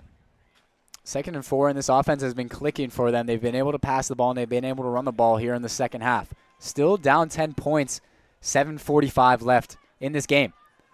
Adanju, the big back, moving to the left, 6 foot, 210 pounds. Moore going to drop back, makes a man miss. Oh, shifty move, rolling out to the right. Throws it to the end zone, and it's going to be tipped and deflected before it can get there. Falls incomplete, but great play by Moore to evade that sack. Yeah, that Saguaro D-line got through quick, but as you said, that was just a great move there. Very shifty by Moore, able to make the man miss, and instead of losing 10 yards, they don't lose anything, and it brings up a 3rd and 4. 3rd and 4 incoming inside, just on the 20, inside the red zone for the Eagles. Need a score here. 7:30 left in this game. Twins to either side of Moore. Moore going to motion the receiver over, and he's going to hand it off to him, and he's going to be tackled just short, 1 yard short. Trying to get it to number 80, Jake Gumbert. In the motion on the jet sweep, just falls a little bit short in 4th and 2, and it looks like they'll keep the offense on the field. Yeah, I think that's the smart play here. I think statistics-wise, it'll tell you to go for it here, especially down 10. I mean, you could kick a field goal. It just doesn't seem like they have faith in their kicker, and at least right now, so they're going to go for it, and we'll see. I wouldn't be surprised if it goes straight to Adanju. But it looks like timeout, Saguaro. Yeah, timeout, Saguaro. Just under 7 minutes left here in this game. They're going to have 1 remaining, but 30-20, Saguaro. Hey everyone, I'm Jorge Anwajardo, your play-by-play broadcaster for Viva Varsity, the brand new Spanish broadcast of the Varsity Sports Show. We're here to fuel your love for the game, bring you exclusive interviews, and celebrate every play right alongside you. Make sure to follow us on Instagram @Viva Varsity for highlights, behind-the-scenes moments, and everything happening on and off the field. This is Viva Varsity, where the game comes alive in your language. Welcome back here to Saguaro High School. 4th and 2, down by 10. The Eagles really need this one. With 7 minutes left, they have all 3 timeouts, but this is almost a must-convert right here.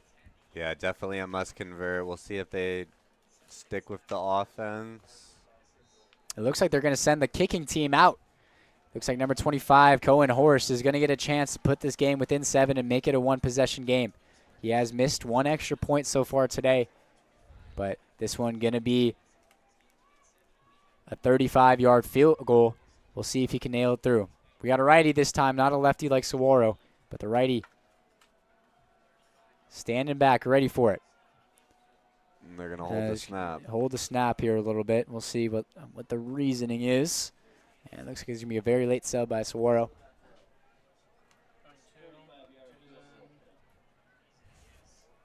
And it looks like everything's all cleared up. Maybe. They're going to need There some we go. good protection here. The Saguaro special teams has been getting through pretty quick. A blocked kick would be pretty huge here. Cohen Horse, the kicker for the Eagles, number 25. From the 30 for a 35-yard field goal. His kick is up. And it is good. Puts this game within 7 for the Eagles with just under 7 minutes to go. 30-23 Saguaro, and they're going to get the ball back. But 3 timeouts for O'Connor. You got to think it's time to run the clock for Saguaro as much as they possibly can. Oh, absolutely. I think you feed Strozier as much as you can. Great kick there by the kicker. That was a very, very important kick, and he is able to just bang it up through the uprights and make it a 7-point game. So the Saguaro offense will have to respond. Yeah, it's go time for the Saguaro offense. They've had a big 65-yard touchdown to Procopio on the last play when he was just a blown coverage, and he made the rest work. But here they're going to have to be a little bit more methodical, get some time off this clock, because this offense for Sandra Day O'Connor has been playing pretty well, these last couple minutes. Yeah, this Sandra Day O'Connor offense in the second half has been pretty elite, but Saguaro's offense has also looked pretty good. The defense has struggled a little bit, and we'll see if this Saguaro offense that's looked pretty good all game, if they can continue that here on this pretty important drive. The kick is deep, and it's going to be Meadows is not going to take this one out of the end zone. Almost 4th time's the charm. That was almost a repeat of the last 3, but this one goes out through the back. It's going to be a touchback, and with there's 6:54 left, just under 7 minutes left. So our offense is going to come back on the field, and they're all golds. Yeah, I think Meadows saw that one was a little deeper in the end zone and said, all right, we're going to let this one go. Made a business decision, and they're going to start on the 20-yard line, and we'll see what this Saguaro offense has in store. It looks like they're going to bring out Marcel Jones. Yeah, Jones, he is a very big dual-threat quarterback, can run with his legs and pass the ball, so maybe trying to keep the threat of the legs. Yeah, I mean, on the last field. drive he had that huge touchdown. We'll see if he can do so again. Jones and Strozier. In motion is Meadows. He's going to get it. Meadows getting it to the outside, and he's going to make one man miss and falls forward, jumping over a defender. And the clock's going to run, stays in bounds, just short. Looks like it's going to be 2nd and 3 coming up. Yeah, good run there by Meadows. A little jet sweep action, able to just use his speed, pick up a nice chunk of 6 yards on that first down, and set up a very manageable 2nd and 4. Yeah, Jones, 3 touchdowns on the night for him. 2 passing, 1 rushing. Great performance out of him with some limited snaps tonight. But he's got him and Strozier in the backfield. 2 men at the top of your screen. Jones with just close to 6 minutes left. He's going to keep this one, run to the right.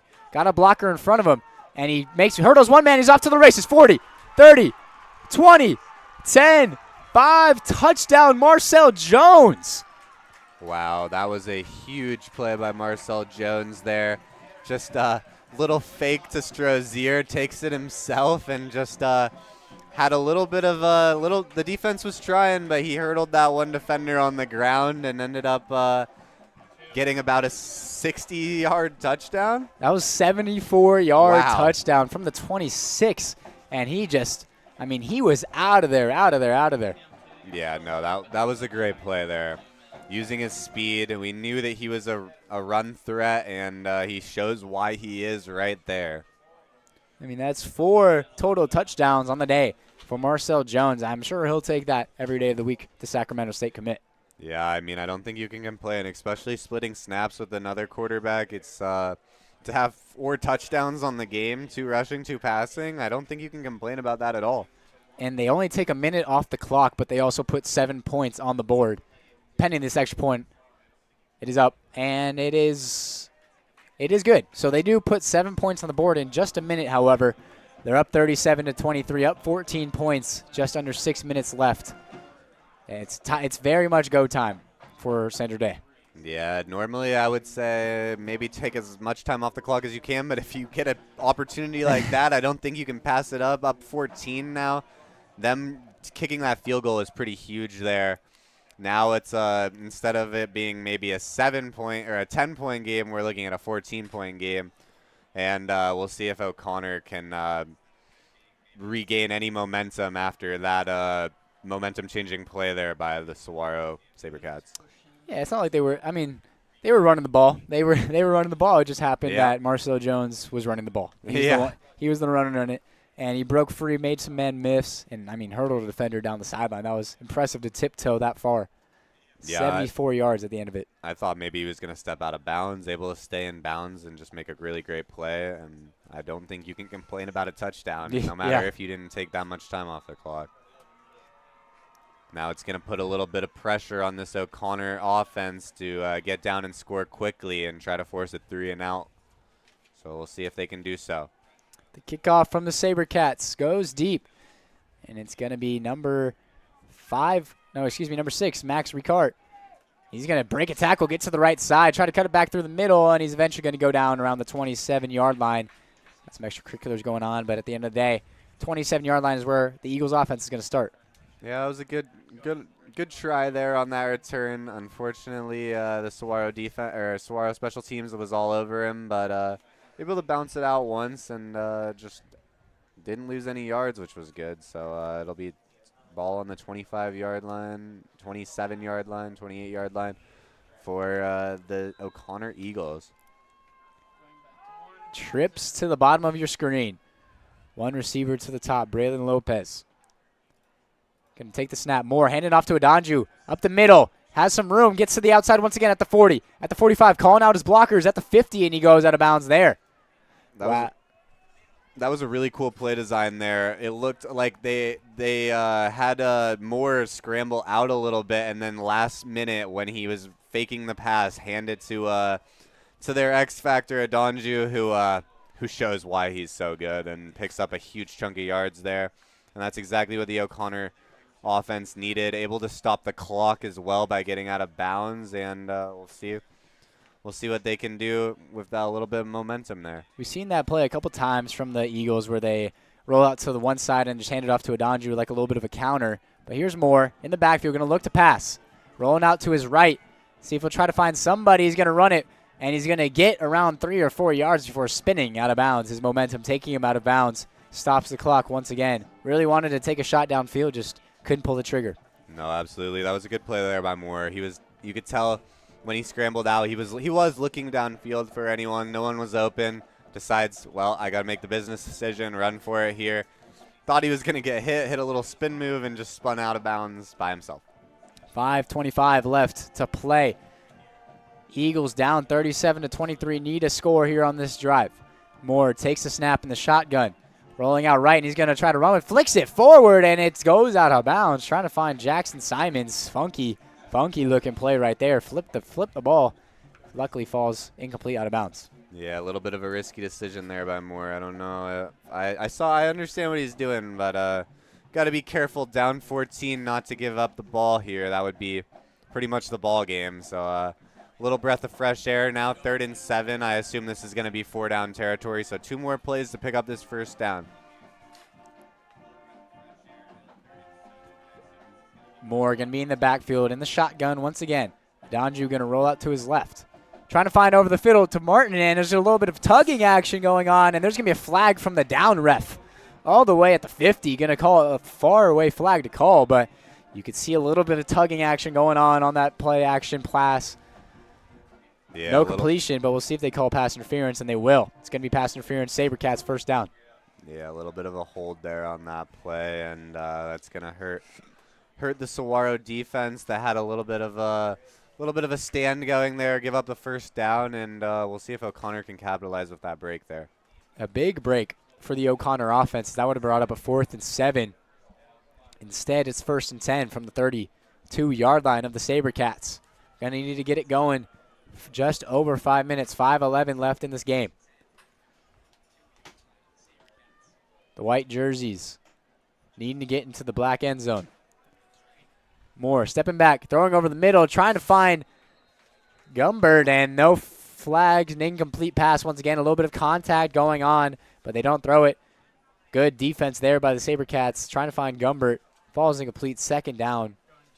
Still only took 5 seconds off the clock, however. Yeah, exactly. They're being very, very careful with their clock management, and good defense there. A little bit of physicality, but refs are letting them play through it, and I love that. So we'll see. We'll see what happens on this second down and 10. Yeah, very physical game going so far with all the running and all the contact going on at the line of scrimmage. Moore with trips to his left. Takes the snap in the shotgun. Drops back, and he's going to step up in the pocket. He's going to run with this one. Gets outside of the contain, and he's going to get the first down and get out of bounds. Dream scenario for Brody Moore. Great play there by Brody Moore. Recognizes he didn't have anyone, at least anyone he liked on that on the outside, and he just takes it himself, makes sure to get out of bounds, and O'Connor's doing exactly what they needed to do. Not a lot of time left in the game, but making sure to get the ball out of bounds and use as little time as they can on this drive, and then they're going to have to rely on their defense if they can get the ball in here. It's going to be a timeout by the SaberCats, their last timeout of the game. They're going to use it with just under 5 minutes left. 37-23 Saguaro, but with the Eagles threatening. Hi, I'm Adam Maggard, and I'm excited to be joining the Varsity Sports Show team this semester. Over the next 4 months, I'll be covering high school and junior college sports across Arizona. From Friday Night Lights to heated rivalries, I'll be bringing you highlights, interviews, and the stories that make local sports so exciting. What I love most about sports is the passion, the community, and the way that every game has its own story, and I can't wait to share that with you. So be sure to follow the Varsity Sports Show all season long. It's going to be an incredible ride, and I can't wait to take you with me. Welcome back, everybody, to the Varsity Sports Show, where we got here at Saguaro High School, 37-23.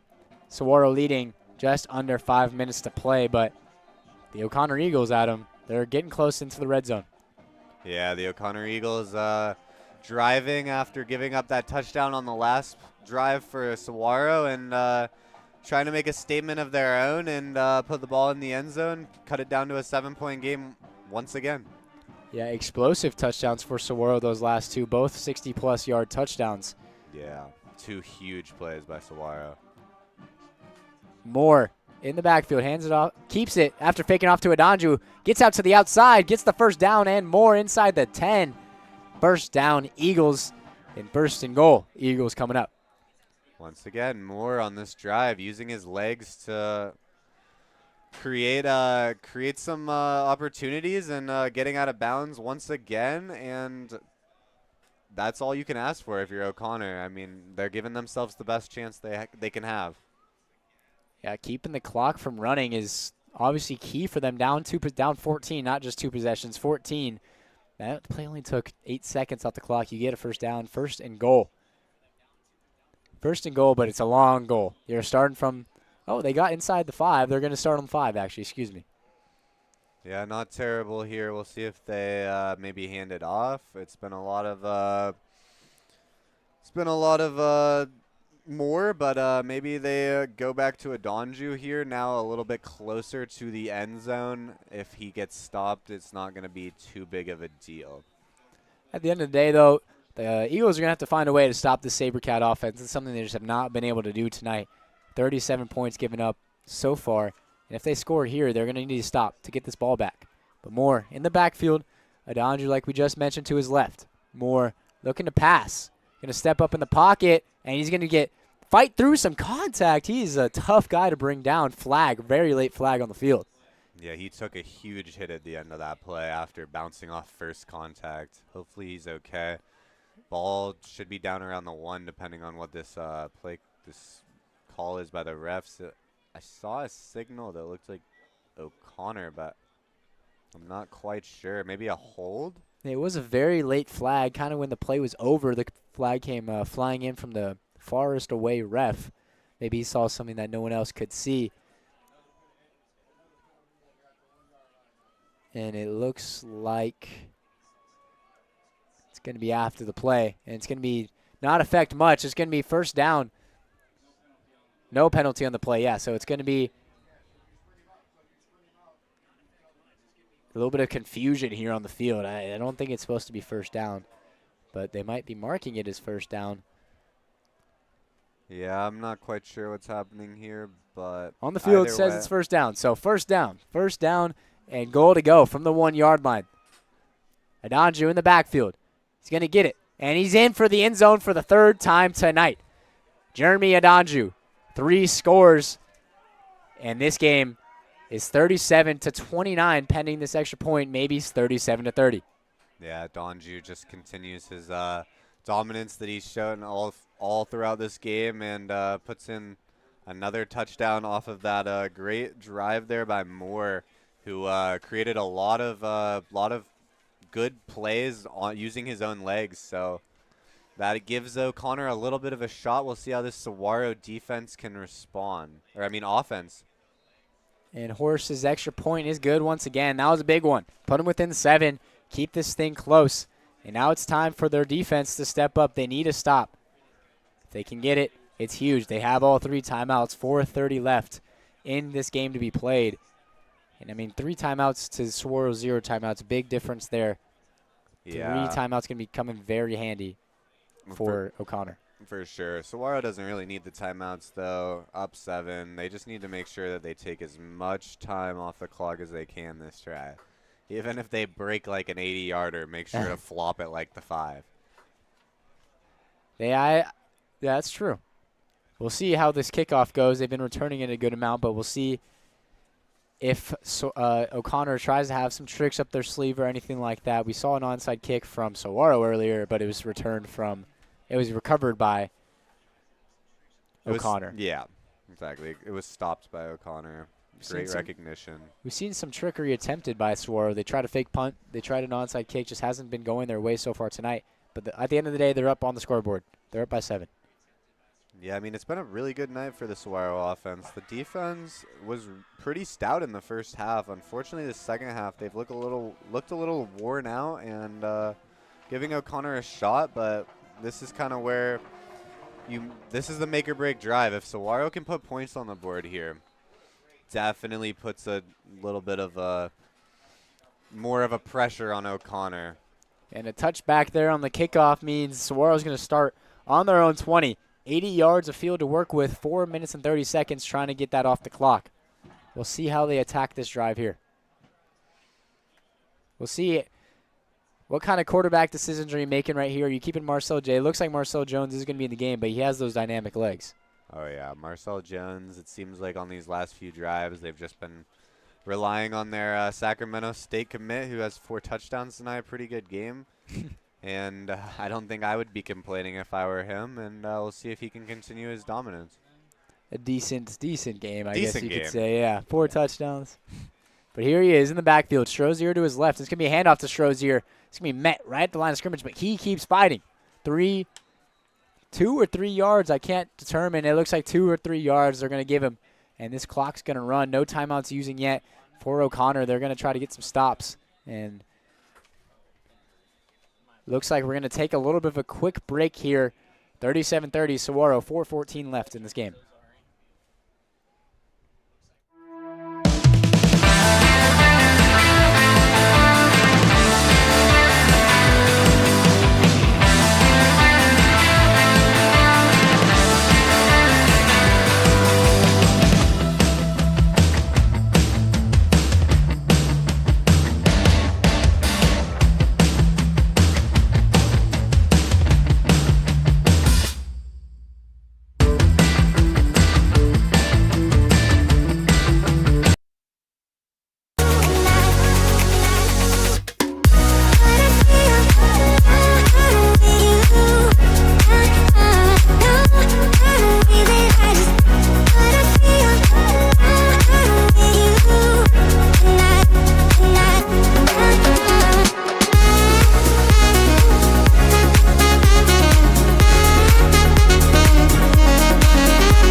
Hello and welcome back to Saguaro High School. 4:14 left in this game. Saguaro with the ball, 2nd and 8, trying to salt this thing away and get their 3rd win on the season in front of their home crowd on their homecoming night. Yeah, this would be a pretty good win here. A little bit of confidence builder as well after some tough losses. So we'll see if they can close out this game. Time's ticking, 4 minutes left. Jones takes the snap, rolls out to his left, trying to find Procopio once again, and that one just a little bit underthrown. Covered by number 5, Jackson Duffy. Had a little bit of separation, just couldn't get that one to fall. And they tried to find Procopio deep once again. Yeah, good rollout there by Jones. Unfortunately, it just comes up a little short on the throw and doesn't really give Procopio a chance. Stops the clock, so that's big for O'Connor. We'll see if they can pick up the first down here on this 3rd and 8. That's going to play pretty critical in this game's results. Yeah, 4 minutes left. No timeouts have been used so far by O'Connor right there. They get the incomplete pass, helps them out big time.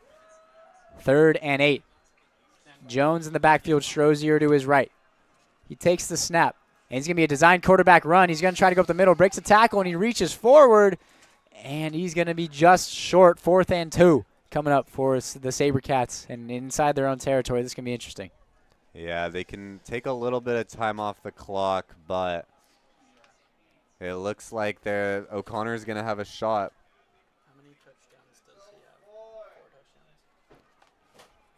And it looks like Tristan Armstrong, number 1, going to come back out to punt for the 3rd time tonight. And this clock is going to run under just around play clock at 25, game clock at 25 as well. So this might run to just under 3 minutes to when O'Connor's going to get the ball back. Yeah, they can bring it down to just under 3. Looks like maybe just 3. And we'll see if the defense can make a stand. I have here for both teams. Oh, my gosh. That's the worst case scenario. It's the ball's out. And the ball's still free. And it is recovered on the 1-yard line. And that is where O'Connor's going to get the ball to start. That is just nightmare scenario for Saguaro right there. Yeah, that was about the worst thing that could have happened. Unable to field the snap. Picks it up, tries to get one off, but it was just too late. The O'Connor special teams getting through, blocking the kick, and recovering it on the 1-yard line. They're going to get, well, Saguaro recovered it, but O'Connor's going to get it to the 1. So that is about worst case for Saguaro. That is only possible worst case is if they recovered it for a touchdown right there. But, I mean, right now, the way Adanju's playing inside the 5. You can only assume. He's going for number 4 right now. On the 1, Adanju in the huddle, Moore giving the signals, and this game has just flipped so fast. 2:54 left in this game. Adanju in the backfield with Moore in the shotgun. It's going to Adanju. He's going to get tackled, and he's going to lose a couple yards right there. Big stand from the Saguaro defense as they drive him back all the way to the 13. They want him on that ground, and that's what they do. At the end of the day, forward progress is going to stop him at the 2. Yeah, that was good defense there. The defensive line able to get to him. They made sure to show a little bit of their frustration, bringing him back another 10 yards. But forward progress, as you said, is going to stop him at the 2. We'll see if they can maybe get 2 more stops. Clock is running. 2:21 left in this game. 3 timeouts still for O'Connor. Inside the 5, 2nd and goal from the 2. Moore in the backfield with Adanju once again. Very heavy set at the line of scrimmage for the Eagles. Moore takes the snap. Hands it off to Adanju. Adanju fighting for that line, and did he get it? And he's in. Touchdown number 4. Jeremy Adanju, and this game is 1 extra point away from being tied at 37. This may be the most critical extra point this kicker has had in his career. Yeah. I don't know how long he's been kicking for, but this one is would seal a miraculous comeback. The senior Cohen Horst looking to get another extra point through the uprights. He's missed one tonight.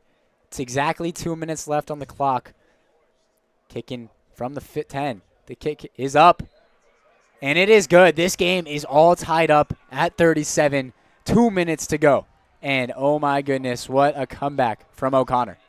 Wow, Antonio. I don't think I thought for a second that with 2 minutes left and Saguaro being up 14 just maybe 2 minutes ago that we would have a situation that is tied 37 to 37. I don't even know what to say. I'm at a loss for words right now. This is the time. This is the attitude check time right now. You know all the momentum is on the O'Connor side. What can Saguaro do? They have the ball, 2 minutes, plenty of time, no timeouts in their favor, however. Ooh. But 2 minutes to get down the field, try to get into field goal range for Dioncio Salgado, excuse me. He's been pretty good so far. Made a field goal earlier tonight, but has missed an extra point. Yeah, they're gonna have to be efficient here because if they give the ball back to O'Connor, it's gonna get pretty scary with 3 timeouts. We'll see how the Saguaro offense plays it because they've been able to take deep shots down the field, but if this O'Connor defense plays a little softer, we'll see how they have to play this. Minutes left. This is 2-minute drill to a T, 2-minute drill. No timeouts. You got to get down the field. Yeah, this is shaping up to be quite the ending. I know Saguaro, they've had a lot of situations like this. Maybe it's their week. Maybe they can finally come out on the winning side of this, the winning end of this stick. So we'll see what this O'Connor defense has in terms of stopping this Saguaro last drive and find themselves in this tough situation here. It's going to be number 7, Marcel Jones, the Sacramento State commit in the backfield. Ty Strozier to his left. Jones going to drop back to pass. Looking downfield, he throws it down the field into double coverage, and it's almost intercepted. That ball hit the ground. That was an incomplete pass into double coverage. Initially there, number 13, Stockton Hunter already has an interception on the night. And number 9, Colton Loffer tried to get it on the tip, but you could see from up here that ball hit the ground. Falls incomplete. Second down coming up. Wow, that was a terrifying throw there. It looks like they've pulled Marcel Jones after that throw. Very lucky break there, and looks like they're gonna give it a shot here with their second quarterback Pennell, and we'll see what he can do. He's been out of the game for a little bit, so he should be fresh. And there's going to be a timeout called by O'Connor, and head coach for O'Connor, Ben Collis, is not happy with his sideline. Something looks like a sub should have been in, but timeout. O'Connor, 1:51 left in this game, 37-37.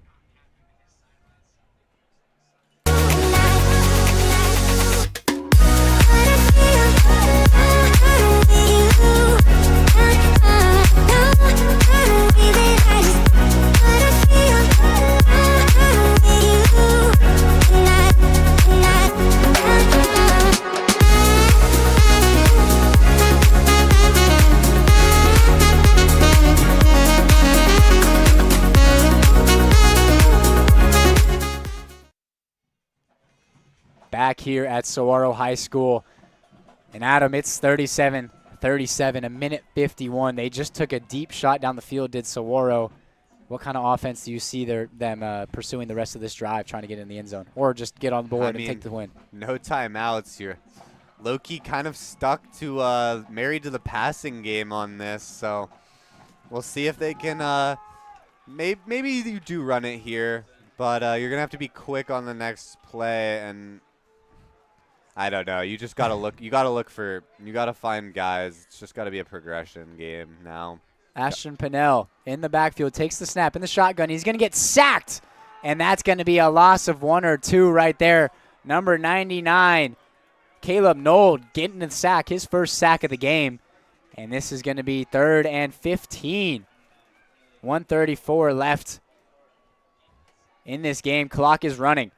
O'Connor going to save their timeouts. They're trying to get a stop right here and get back on the field. Yeah, I'm a little surprised to see O'Connor not use a timeout here.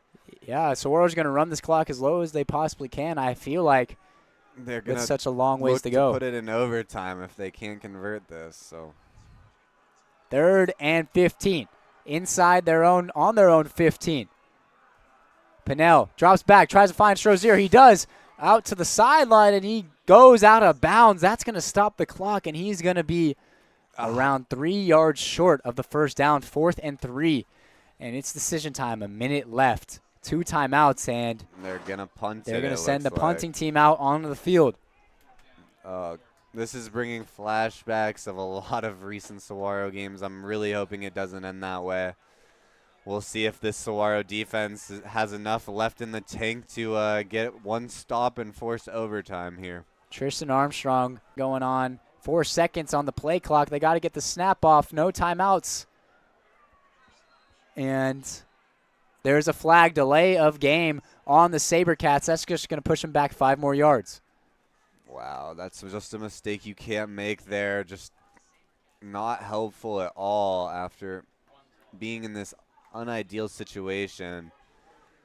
And hopefully the punter can find a little bit of a boot and kick it pretty far, or else we might be seeing O'Connor in a pretty good field position with a minute left to play. Yeah, right now, number 12, Braylon Lopez, the returner. He's had some pretty dynamic returns on kickoffs. We haven't seen much of him on punt returns tonight, but he's going to be receiving this. He's standing at the 45-yard line right now. The punt is up, and Lopez is going to let this one bounce around the 50, takes a little bit of a Saguaro bounce, and it's going to keep rolling, keep rolling.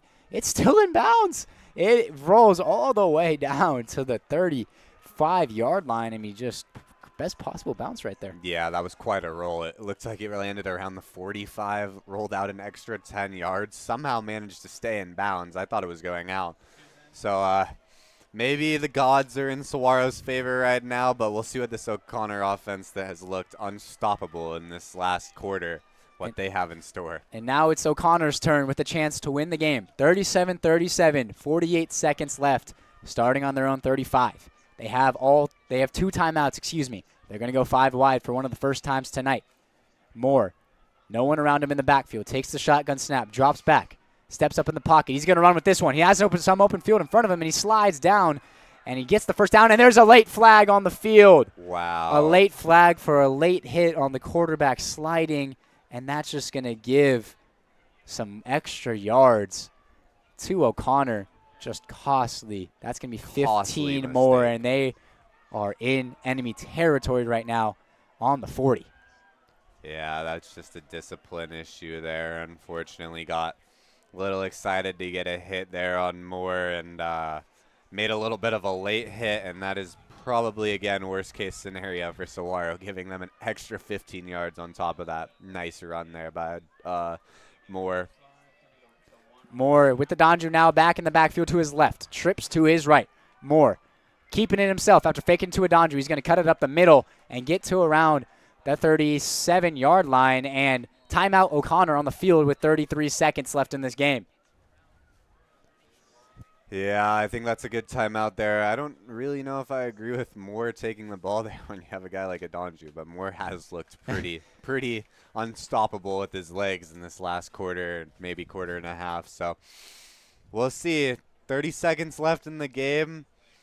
It's either going to overtime or O'Connor could possibly end another Saguaro game on heartbreak. And number 25, Cohen Hurst, the kicker for O'Connor. We have not seen him kick a kick other than an extra point so far tonight. Actually, we have. I'm lying. We have. But it was a 35-yard field goal. He kicked a 35-yarder earlier in this game. So right now we know he can make it from the 25. They're at the 40. 15 more yards to gain to be in a comfortable field goal position. We don't know the full extent of his leg, though. Yeah, I mean, he could. They don't really have anything to lose if they run it down. You might as well just give him a shot. I just don't know if he has enough to kick it 50, 60 yards, but if they can pick up a few more yards here, this could be a game ender. Number 16, Brody Moore, the quarterback for the Eagles, trying to lead an insane comeback on the road and spoil Saguaro's homecoming. He's going to be in the backfield with his star back, Adonju, to his right. Trips to the top of your screen on the right of the line of scrimmage. The snap to Moore in the shotgun. Drops back, takes a shot. Downfield, number 11, and it's caught. Caught, number 11, Brady Dorsey. Brady Dorsey, the junior, inside the 10.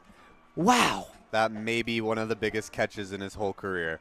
Just able to track the ball down, make the over-the-shoulder catch, and set up a very manageable 5 yards to the end zone here for the Eagles, who have had one of the most miraculous comebacks I think I've ever watched in high school football. Down, I think, 17 at one point. Now looking to win the game. Just so sorry for the Saguaro fans and for the team after that rough First and goal from the 5, and it's going to be more. And there was a little bit of a fumble on the handoff right there. I think it was supposed to go to Adandru. And Moore, so the ball was loose, and Moore gets it. This clock is running. They're just going to let this one run down, and they're going to attempt a field goal. Yeah, but that Brady was nearly the break they needed there, but unfortunately for Saguaro, they're able to recover, and now timeout O'Connor. Their last timeout, 2 seconds left, 37-37. And when we come back, it looks like they're going to have a chance to win this game. Hey guys, Vince here from the Varsity Sports Show. Nothing beats a hometown touchdown, on the field and on the table. Join us at Zips or Goldies, where families, friends, and teams come together for great food. They make everything fresh, like their hearty burgers or irresistible focaccias. The restaurants are family friendly with a huge menu and plenty of seating. Goldie's Sports Cafe is in Scottsdale at Via Linda and Mountain View Road, and Zips Sports Grill has 14 Valley locations. Come hungry, see you soon at Zips or Goldies.